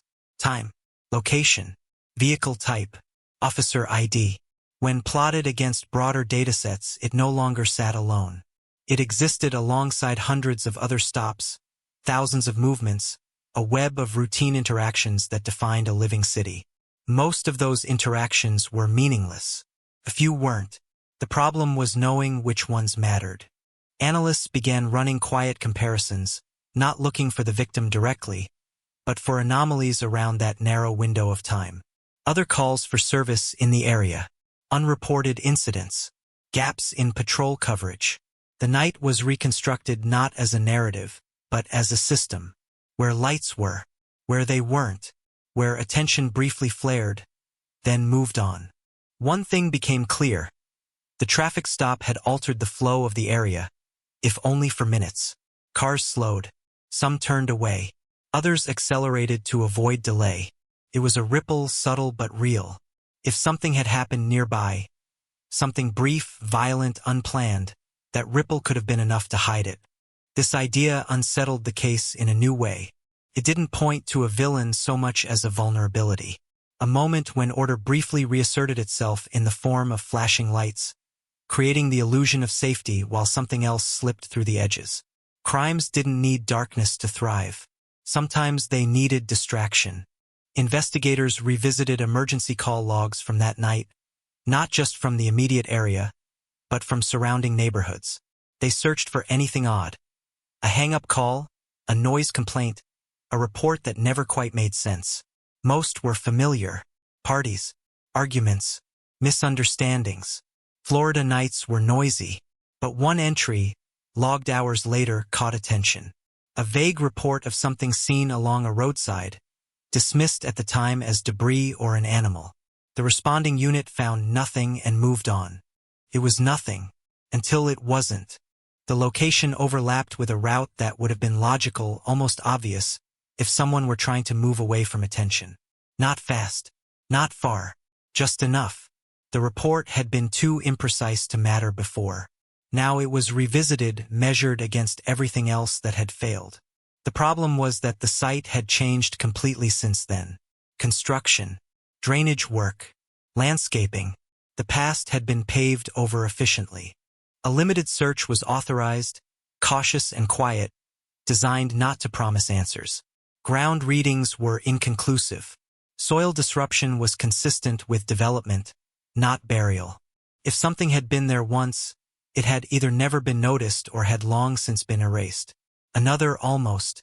Public interest flared again when word of renewed activity leaked, distorted through retelling into something more dramatic than reality. Speculation ran ahead of facts. The traffic stop returned to headlines, framed now as the key moment, the pivot everyone had missed. Investigators bristled at the certainty of strangers. They knew better. They knew how fragile this still was. Behind closed doors, discussions turned philosophical, the way they often do in cases that refuse to resolve. What did it mean for a crime to exist without evidence? How much weight could coincidence carry before it stopped being coincidence? At what point did proximity become responsibility? These weren't questions with legal answers. They were questions about limits. The officer from the stop was contacted again, this time not as a source of memory, but as a witness to atmosphere. He described the night as uneventful, quiet, routine. The description frustrated some and comforted others. If the stop had been chaotic, memorable, it would have been easier. The ordinariness was the obstacle. It left no hooks. The driver remained peripheral and central at the same time, a paradox the case had learned to live with. Their life had continued without visible fracture. No confessions, no arrests, no moments where the past cracked through the present. If guilt existed there, it was buried deep enough to be indistinguishable from normalcy. Or it wasn't there at all. Investigators expanded outward again, reluctantly revisiting people once cleared, places once searched, assumptions once trusted. Each return felt heavier than the last. There was an awareness now that time wasn't just passing, it was actively eroding possibility. Witnesses died, records degraded, the city forgot. And yet, the case resisted closure in another way. It refused to become benign. It didn't fade into the background as an unfortunate mystery. It stayed sharp. Something about it continued to unsettle those who touched it, as if the absence itself carried intent. The family felt that unease constantly. They described it not as hope or despair, but as suspension. Life lived in parentheses. They followed developments cautiously, protecting themselves from the emotional whiplash of expectation. When asked what they wanted now, after so many years, they didn't say justice. They said truth, even if it hurt, especially if it hurt. Inside the department, there was quiet agreement that the case had reached a threshold, not of resolution, but of understanding. Whatever had happened in 2001 had likely been brief, unplanned, and devastatingly efficient. No elaborate cover-up, no grand conspiracy, just a moment where opportunity and vulnerability collided, then vanished into routine. The traffic stop fit into that understanding not as cause, but as context. A flash of order in a night that otherwise offered too many places to disappear. It didn't solve the case. It reframed it. And sometimes reframing was the only progress cold cases were allowed. As the 20th anniversary approached, A memorial was held, small and restrained.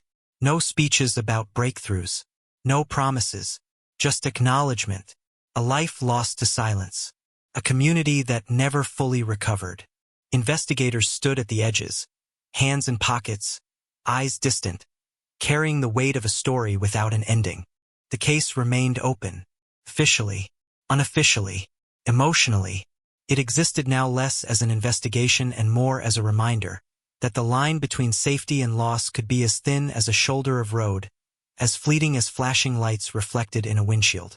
Somewhere, buried beneath layers of time and normalcy, the truth still existed, untouched by theory, unmoved by attention, waiting, perhaps, for a moment when routine failed again, not to take something away but to finally give something back.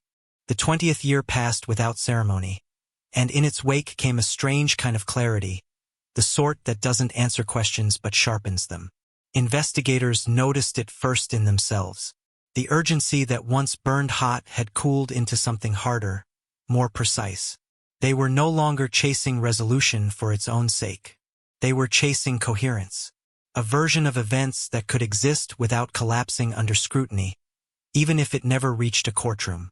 The case was audited quietly, not by outsiders, but by people who had grown up professionally alongside it. Every assumption was laid bare, every conclusion tagged with the evidence that supported it or didn't. What remained after that process was unsettling in its simplicity. There were fewer facts than anyone liked to admit, fewer fixed points, and one stretch of time that still resisted explanation.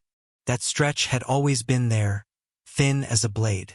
The minutes after the convenience store, the gap before the parked car, the interval where no one could say with certainty what had happened.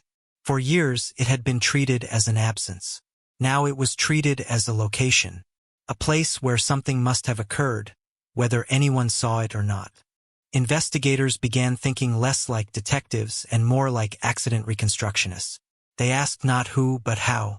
How could a person vanish in a populated area without witnesses? How could violence occur without sound, without visible struggle? The answers weren't comforting. Surprise, speed, compliance born from confusion rather than fear. The kind of interaction that begins as something else entirely. They revisited the victim's personality, not for motive, but for behavior. How did they respond to authority? To strangers? To unexpected situations? Friends described someone cautious but polite, unlikely to escalate, more inclined to comply than confront.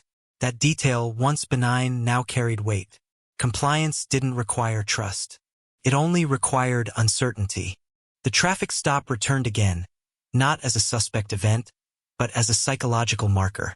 Flashing lights conditioned behavior. They slowed people, focused attention, created expectations of order and safety. In their presence, people assumed someone was watching.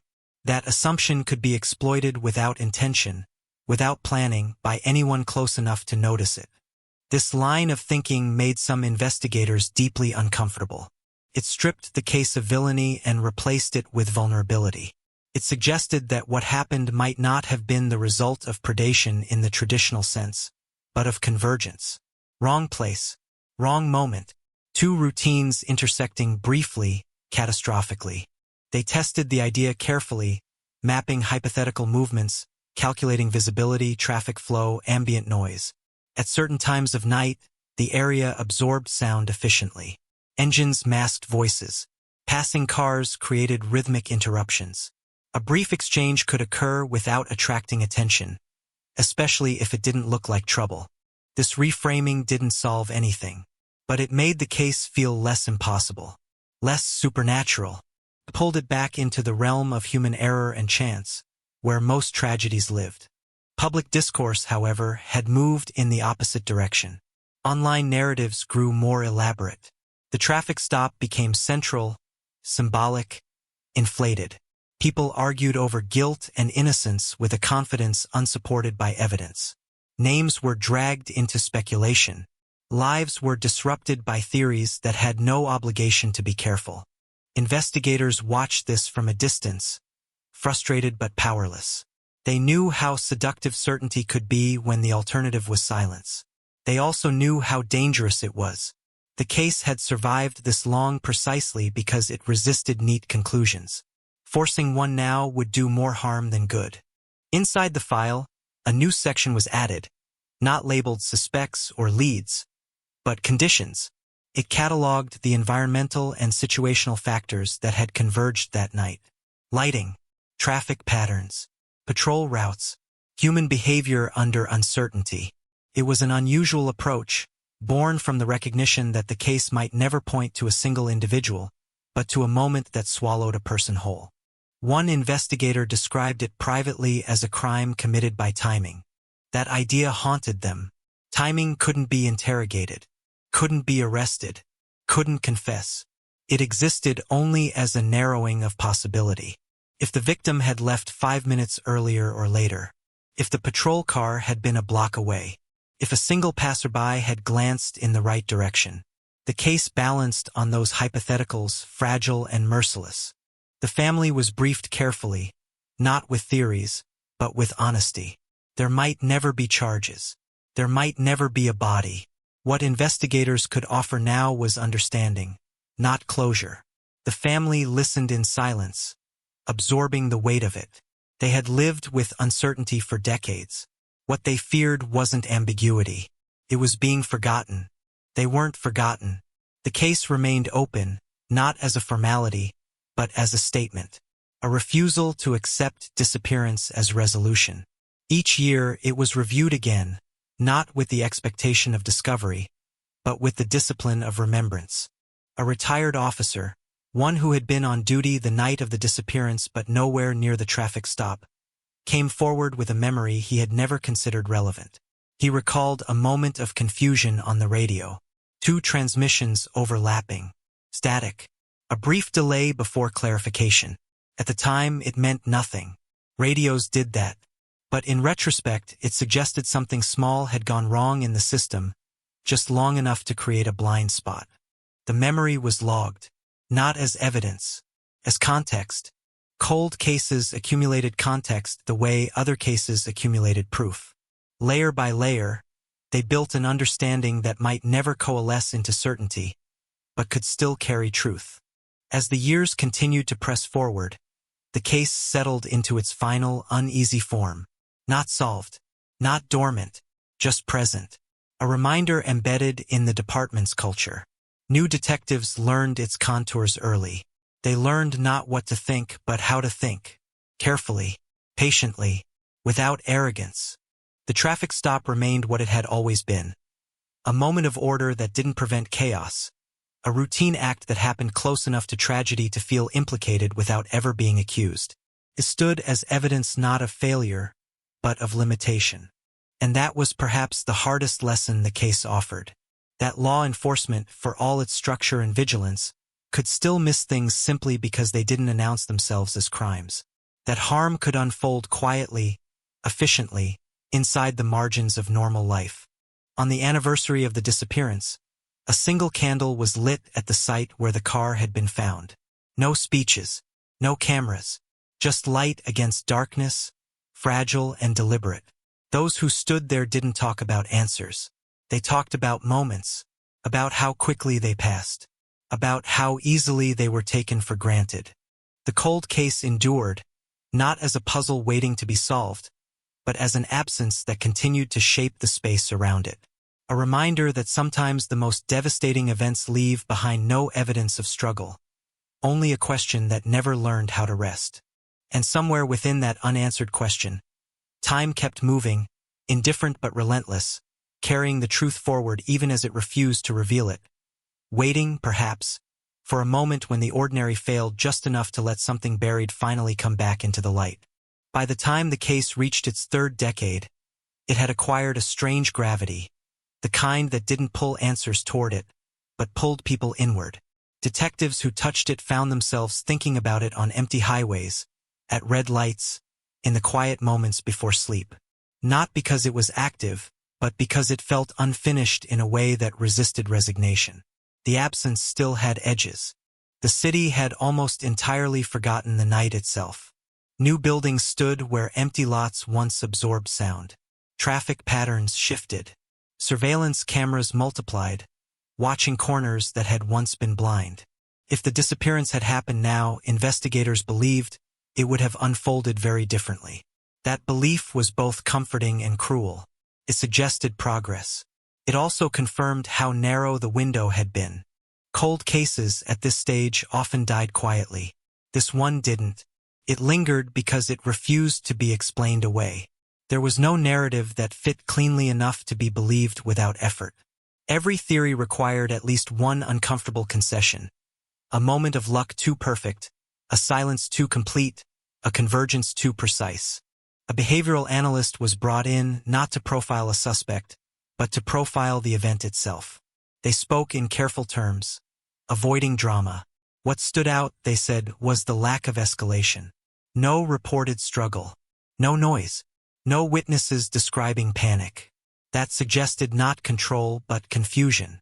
Situations where people don't yet realize they're in danger tend to stay quiet longer than they should.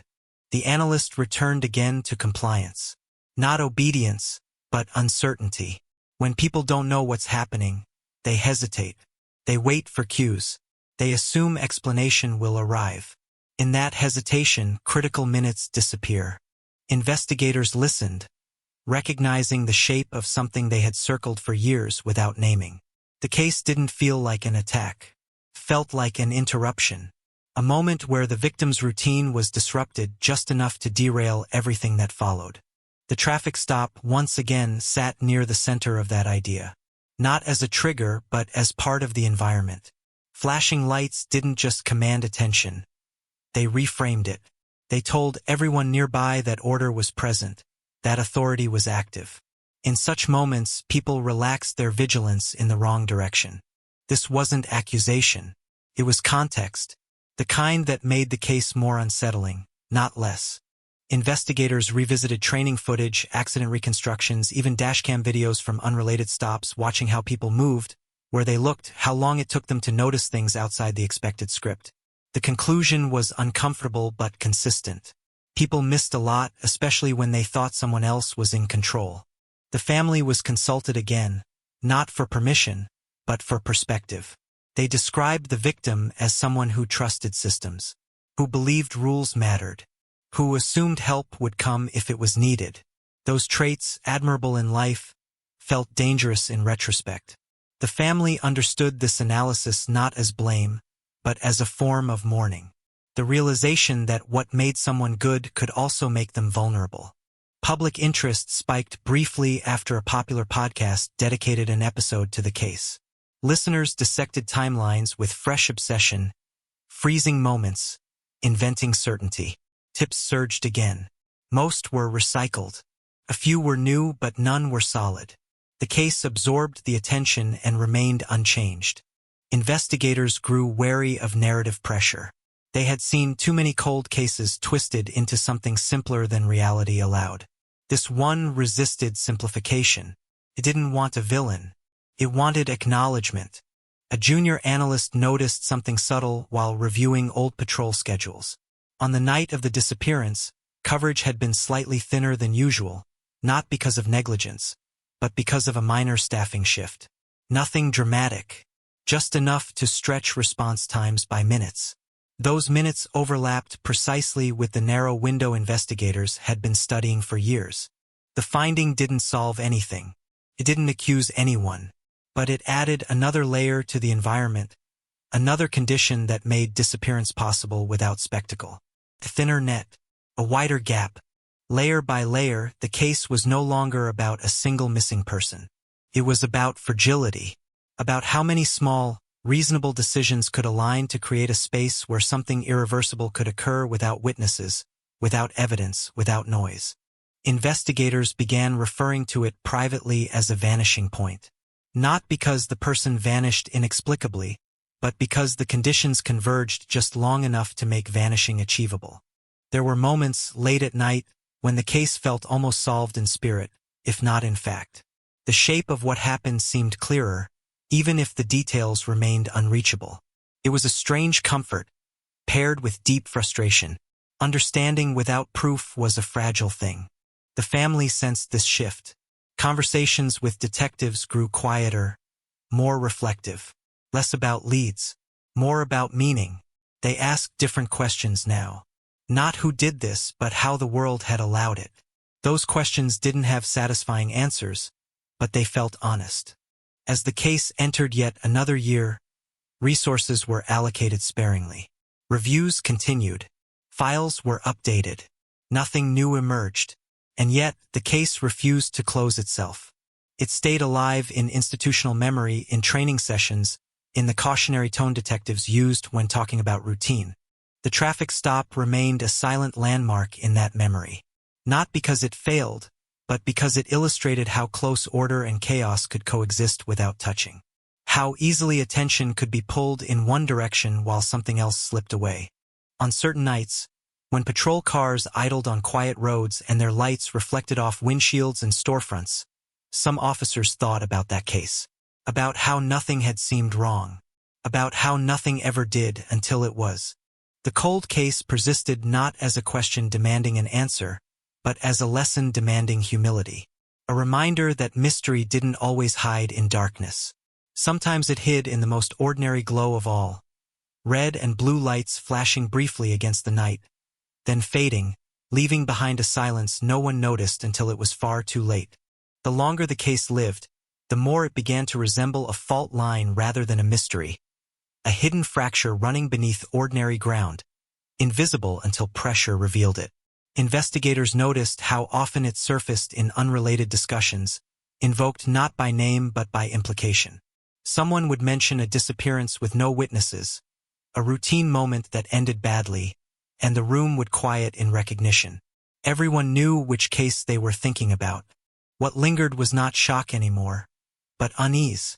Shock faded. Unease stayed.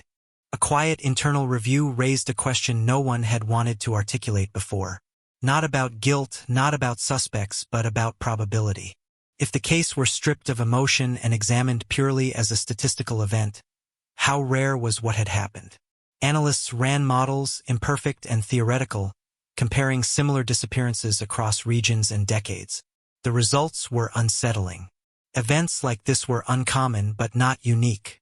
They clustered around moments of transition, parking lots, road shoulders, intersections where people paused without committing fully to any direction, places where intention blurred. This reframing shifted the case again. It was no longer an outlier demanding an extraordinary explanation. It was an extreme expression of an ordinary vulnerability. That realization made it harder to dismiss and harder to solve. Investigators returned once more to the victim's final known movements, not looking for what had happened, but for what the victim might have believed was happening. A delay, a question, a brief interaction mistaken for safety. They considered how easily someone could comply with a request that felt official without actually being so, especially in the presence of real authority nearby. No evidence supported that scenario directly. That was the cruelty of it. The case existed entirely in the negative space between confirmed facts. But the scenario fit the silence. It fit the lack of struggle. It fit the speed with which the trail went cold. The traffic stop continued to loom, unavoidable and unresolved. Investigators resisted the temptation to assign it meaning beyond its capacity. They had learned that cold cases punished narrative greed. Still, they documented its role meticulously, not as cause but as context. A moment when attention was focused elsewhere. A moment when the environment encouraged trust. Years earlier, that idea would have sounded speculative. Now, it sounded plausible enough to haunt. The family was told, gently, that the investigation had likely reached its outer limits. Not closed, not abandoned, but constrained by reality. Without new evidence, movement would be incremental at best. The family listened, nodding. They had lived with that truth longer than anyone else. What they asked for now was not action but vigilance. That the case not be allowed to drift into mythology or apathy. Their request was honored. The case remained open in the system, flagged for periodic review. Names were not removed. Files were not archived beyond reach. It stayed present like a weight that could be shifted but never set down. A former dispatcher, retired and sorting through old memories, contacted the department after hearing the case discussed publicly. She recalled a sensation from that night rather than a fact. A moment when the radio traffic felt crowded. Not chaotic, just compressed. Voices stepping over each other. A sense of hurry without urgency. She couldn't place it precisely. She couldn't tie it to a specific call. But the memory had lingered. Her account was logged.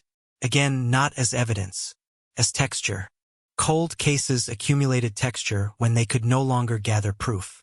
Each memory, each environmental detail, added depth to a picture that might never sharpen fully. It was imperfect. It was human. Investigators began to speak about the case in terms of prevention rather than resolution. Training emphasized awareness during routine.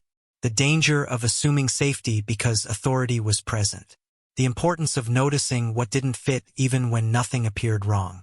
The case became instructional not because it had been solved, but because it had not. Public narratives continued to oscillate between certainty and frustration. Some insisted the truth was obvious, hidden in plain sight. Others declared the case unknowable, a cosmic accident. Investigators rejected both extremes. They knew the truth existed. They also knew it might never surface in a form recognizable as justice. The traffic stop, still unresolved in its significance, became a symbol of that tension. It was either meaningless or essential. The case offered no way to decide which. On quiet nights, detectives revisiting the file felt the weight of that ambiguity most acutely.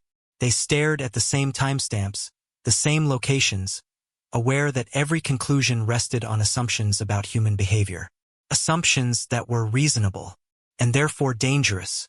What remained undeniable was the impact. A life had been erased, family reshaped, community unsettled. The absence had radiated outward, touching people who had never known the victim, embedding itself in institutional memory as a warning. As the years continued to stretch forward, the case settled into its final contradiction. It was both closed in practice and open in principle, both understood and unexplained, both ordinary and horrifying. The victim's name was still spoken, still written, still carried forward in briefings and anniversaries, not because there was something new to say, but because silence felt like surrender. And so the cold case endured, not demanding answers, but demanding attention.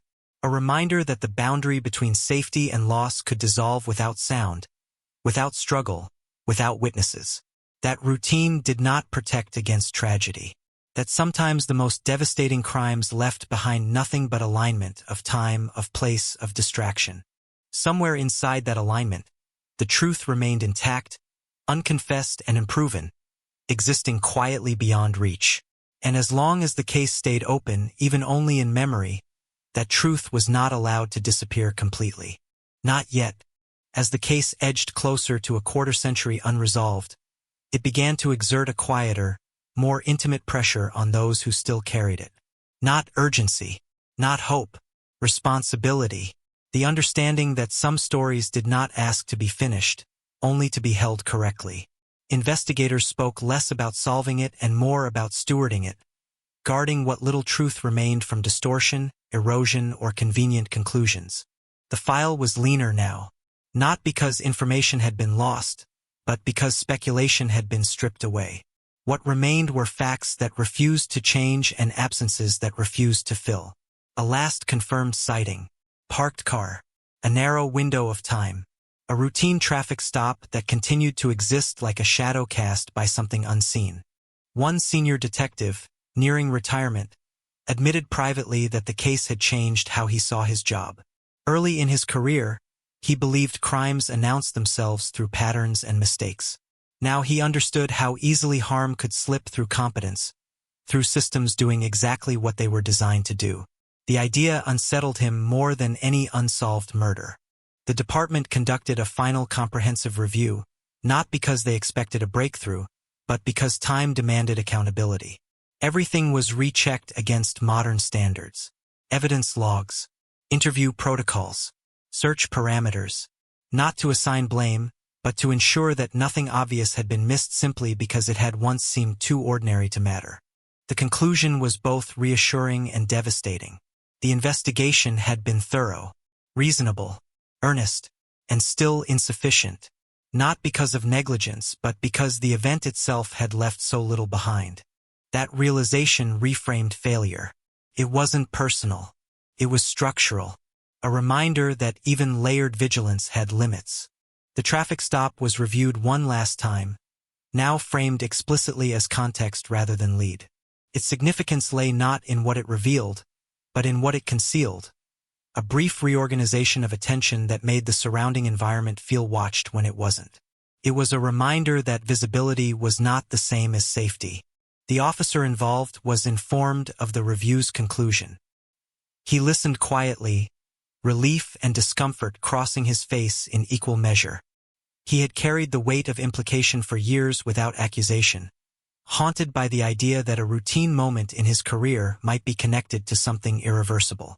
Hearing that the case did not rest on his actions brought closure of a sort, though not peace. The family was offered the same honesty. No new leads, no final answers, but clarity about what was known and what was likely unknowable. They appreciated the restraint. After decades of speculation, restraint felt like respect.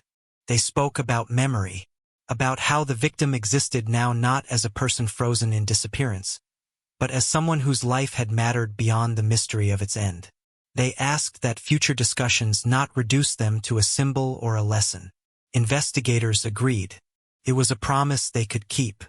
Public attention waned again, settling into occasional anniversary pieces and quiet mentions in broader discussions about cold cases. The sensationalism faded. What remained was sober acknowledgement. The case had become part of the landscape, like a scar that no longer ached but never disappeared.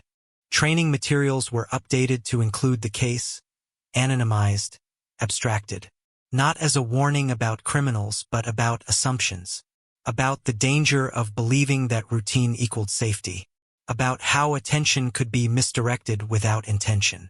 The case lived on there, shaping behavior in small, preventative ways. On patrol, officers found themselves scanning differently during stops, more aware of the periphery, more conscious of how their presence altered the environment around them. If the case saved even one life through awareness alone, some believed it had not vanished entirely into silence. The cold case unit retained the file, reviewed it periodically, then returned it to the shelf with care. It was no longer heavy with expectation. It was heavy with meaning. The traffic stop remained what it had always been. Unresolved in significance, uncharged with guilt, inseparable from the story without explaining it. A moment that did not cause harm but failed to prevent it. A reminder that prevention was not omnipotence. As the years continued forward, fewer people remembered the headlines. Fewer remembered the name. But those who did remembered differently now. Not with hunger for answers, but with respect for complexity. The case was not closed. It likely never would be. But it had reached a kind of equilibrium, a state where it could exist without demanding resolution to justify its presence.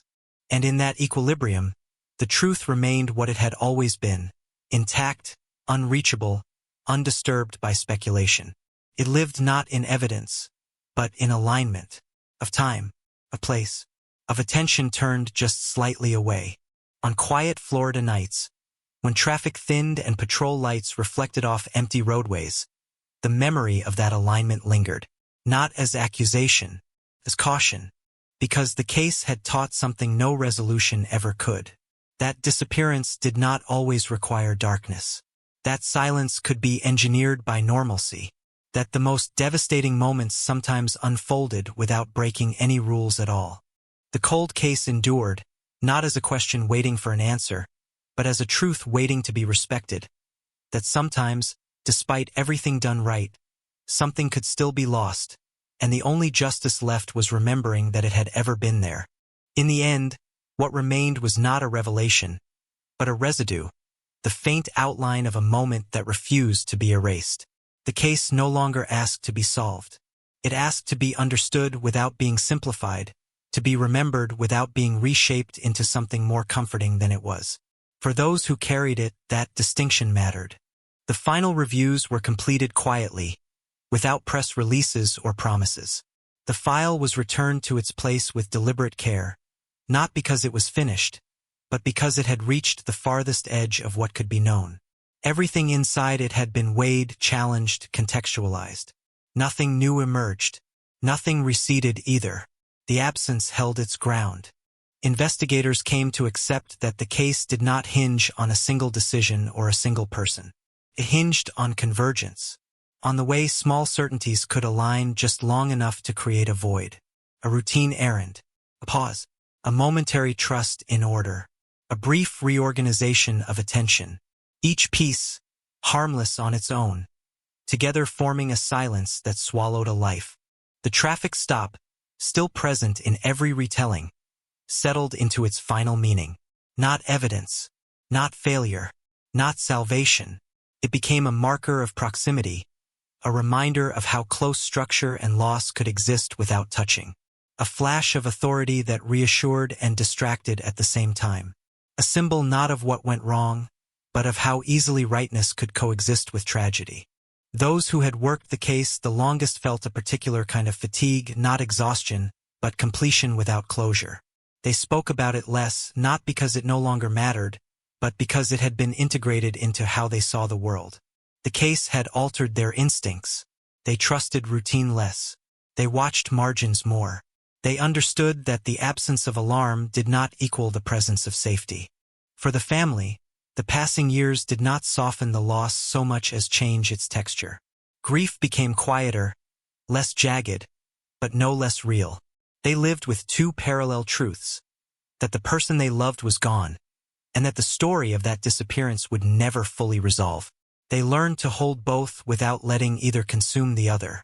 They mark time differently now, not by anniversaries of the disappearance, but by moments when memory surfaced unexpectedly. A song, a street, the smell of heat after rain. The case did not define their loved one, but it followed them like a shadow that lengthened at dusk. When asked what justice meant anymore, they did not speak about arrests or confessions. They spoke about accuracy, about restraint, about ensuring that the story was not bent to fit someone else's certainty. In that sense, the case was still alive, guarded not by progress, but by care. The community moved on, as communities always do. New families occupied old spaces. The streets where the searches once unfolded became ordinary again, their history invisible to those who didn't know where to look. Yet something subtle remained, an unease embedded in local lore, a reminder passed quietly from one generation to the next that not everything announced itself when it happened. In training rooms and late-night conversations, the case persisted as a reference point, not as a failure to be corrected, but as a boundary to be respected. It taught that some truths arrived only as patterns, not proofs, that some crimes left behind alignment instead of evidence, that certainty, when forced, could do more harm than silence. The cold case was reviewed one last time for the record, its status reaffirmed, its details preserved. It remained open, not because anyone expected it to change, but because closing it would imply an answer that did not exist. In the system, it stayed active. In memory, it stayed sharp. And somewhere beyond files and timelines, the truth remained untouched by interpretation. It existed in a sequence of moments no one fully witnessed, in decisions made without awareness of consequence, in a night that offered just enough cover for something irreversible to occur without spectacle. It did not require a villain to persist. It required only alignment. That alignment was the legacy of the case. Not mystery for mystery's sake, but a lesson etched into practice and perception. That danger did not always arrive violently. That disappearance could be efficient. That the most devastating losses sometimes left no sound at all. On quiet Florida nights, when patrol lights flickered briefly against empty roads and then moved on, there were officers who paused just a moment longer than necessary. They scanned the edges. They listened differently, not because they expected to find the past, but because they had learned how easily it could repeat itself. The case did not end with answers. It ended with awareness. A life had vanished without resolution, but not without consequence. The absence shaped behavior. It reshaped vigilance. It demanded humility from systems built on certainty. In that way, the story continued not as a headline, not as a solved case, but as an enduring presence. The cold case remained what it had always been: unresolved, unsettling, intact. A reminder that sometimes the truth did not want to be discovered, only respected. That not all endings arrived with clarity. That silence could be both the crime and the clue. And as time moved forward, indifferent and unstoppable, the story stayed behind, anchored to a moment when nothing appeared wrong, when routine held the night in place, and when a life passed quietly out of reach, leaving behind a question that did not demand an answer, only remembrance. Time did what it always did. It layered distance over the moment until the year itself sounded historical. Florida, 2001. Spoken now with the tonal flattening reserved for events that no longer belonged to the present. Yet the case resisted that flattening. It refused to become archival. It lived instead in margins, in footnotes of training manuals, in quiet references between detectives, in the instinctive pause before dismissing something as routine. What unsettled investigators most was not what they didn't know, but what they did. They knew the sequence. They knew the window. They knew the absence was immediate, not gradual. There was no evidence of wandering, no sign of confusion, no trail suggesting a prolonged struggle. Whatever happened, happened decisively, and that decisiveness stood in stark contrast to the banality of the setting. A roadside, a stopped vehicle, a moment that should have ended with paperwork and motion. The case had taught them that violence did not always announce itself through chaos. Sometimes it arrived with precision. Sometimes it borrowed the shape of order. Cold case analysts, younger now, revisited the file not out of optimism but curiosity. They approached it differently, unburdened by the original urgency. They were less tempted by suspects and more attentive to systems. How visibility created blind spots. How authority redirected attention. How predictability could be exploited without breaking pattern. They spoke about negative space, the investigative value of what did not occur. No emergency call. No witness interruption. No debris. No delay. The night had absorbed the event without reaction, as though nothing exceptional had taken place. That was the most disturbing element. The environment had cooperated. The traffic stop continued to sit at the center, not as a clue, but as a distortion field. A moment when focus narrowed, when everyone present believed the situation was contained. It was not that the stop caused the disappearance. It was that it redefined the meaning of safety for everyone nearby. That realization reframed the crime as opportunistic without being impulsive. Whoever acted, if anyone did, understood timing, understood perception, understood that safety was as much about what people believed as what was real. No evidence confirmed this. No confession validated it. But the pattern held. The family, older now, followed these discussions from a distance. They no longer participated directly, not because they had disengaged, but because they had learned the cost of proximity. Hope, once renewable, had become fragile. They chose instead to protect what remained intact, memory uncorrupted by speculation. They spoke less publicly. When they did, it was with precision. They corrected errors. They resisted dramatization. They refused closure narratives. In doing so, they became custodians of the truth as it existed, incomplete but undistorted. That restraint mattered. Cold cases were vulnerable to mythology. When answers failed to appear, stories rushed in to fill the void. This one resisted that fate, not because it lacked intrigue, but because those closest to it insisted on accuracy over allure. Investigators respected that. The case was referenced carefully, always with disclaimers, always with acknowledgement of uncertainty. It became an example of ethical restraint, how not knowing could still be handled responsibly. And yet the discomfort remained, because the case was not abstract. It had happened, in a real place, to a real person. The lack of resolution did not soften that reality. It sharpened it. Late at night, when files were reviewed in silence, detectives found themselves returning to the same frame. The moment just before disappearance. the assumption of continuity, the belief that the next step would follow the last. That belief had been wrong, and that wrongness lingered, unsettling not just because of the loss it represented, but because of what it suggested. That the systems built to protect could not account for every alignment. That vigilance could be momentarily neutralized without intent or malice. The case offered no villain to condemn, no resolution to absorb the discomfort. It left only awareness. And awareness, once internalized, was difficult to ignore. So the cold case persisted, not as an anomaly, but as a reminder that danger did not always break patterns. Sometimes it used them. As decades pressed forward, the case entered a phase few investigations reached. Not active, not dormant, but absorbed.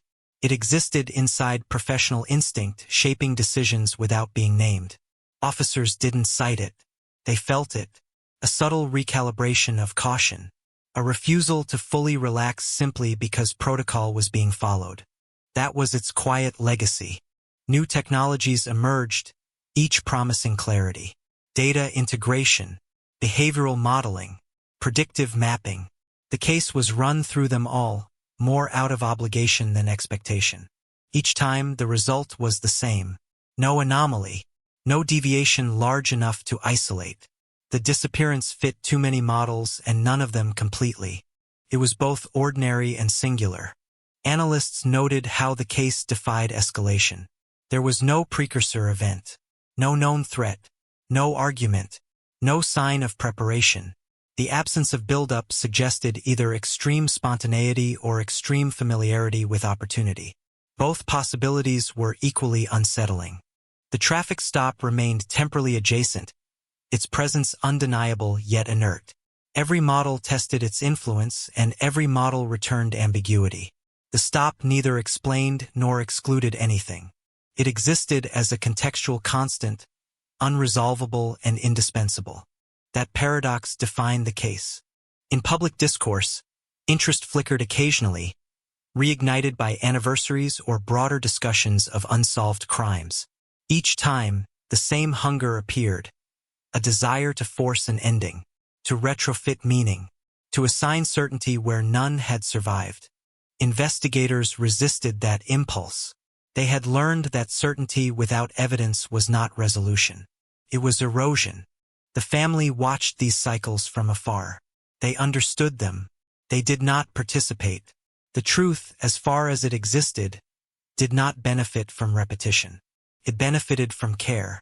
They carried the memory privately now, shaped by years of unanswered questions and the quiet discipline of acceptance. Not closure. Acceptance of uncertainty as permanent. That distinction mattered. The community, too, had changed. The roads were wider. The lighting improved. Cameras appeared where none had existed before. Technology filled some gaps, but not all. The case lingered as a reminder of the time before that coverage, when moments could vanish unrecorded. And even now, with all the advancements, investigators acknowledged that the same alignment could occur again. Technology reduced risk. It did not eliminate it. That understanding stripped the case of its illusion of exceptionality. It was not a relic of a less advanced era. It was a demonstration of vulnerability that persisted. In professional circles, the case was sometimes referenced indirectly. A cautionary tale without a moral. A disappearance without spectacle. A crime that left no signature beyond absence. Those who studied it longest spoke about humility, about the limits of inference, about the danger of believing that every mystery wanted to be solved. Some did not. Some truths, they believed, wanted only to be preserved accurately until such time, if ever, that they could be completed. The cold case remained in that suspended state, neither frozen nor progressing. It did not age the way solved cases did. It did not resolve into history. It stayed present, a permanent question mark embedded in institutional memory. And with that presence came a subtle shift in perspective. Investigators learned to value prevention over explanation, awareness over narrative, silence over speculation. The case had taught them how easily attention could be redirected, how trust could be misapplied, how moments could disappear without resistance. It had taught them that sometimes the most important outcome was not an arrest, but a change in how the world was watched. Eventually, the case reached the point where continuation itself became an act of intention. Not momentum, not expectation, intention, to remember correctly, to resist simplification, to keep the absence visible without exploiting it. The file remained open, not as an invitation for discovery, but as a refusal to concede certainty where none existed. That distinction was subtle but essential. Those who encountered the case late in their careers often felt its weight immediately, not because of what it contained, but because of what it did not. They sensed the discipline required to let a mystery remain unresolved without surrendering to apathy or invention. It was a rare posture. The traffic stop, still unresolved in meaning, faded slightly in prominence, not because it mattered less, but because its lesson had been absorbed. Authority did not guarantee safety. Visibility did not guarantee protection. Routine did not guarantee continuity. Those truths no longer needed repetition. They had been internalized. The family, now distanced by time but not by memory, continued to live with the quiet permanence of unanswered questions. Their grief no longer demanded explanation. It had become part of their landscape like weather, present, variable, unavoidable. They did not wait for resolution. They waited for accuracy. And accuracy, they understood, did not require answers. In this way, the case reached its final form. Not solved, not forgotten, integrated. It existed as a reminder that disappearance did not always leave chaos behind. That loss could occur within order. That harm could pass unnoticed when attention was momentarily aligned elsewhere. The cold case remained a boundary, a line marking the edge of what systems could promise. It taught vigilance without paranoia, awareness without obsession, respect for uncertainty without surrender. And so it stayed, not as a headline, not as a lesson with an ending, but as an enduring presence, anchored to a night when everything appeared normal, when routine held steady, when no alarm was raised. A life vanished without spectacle, without witness, without resolution. And in that silence, the case continued to speak, not demanding to be solved, but insisting on being remembered, exactly as it was. Unfinished,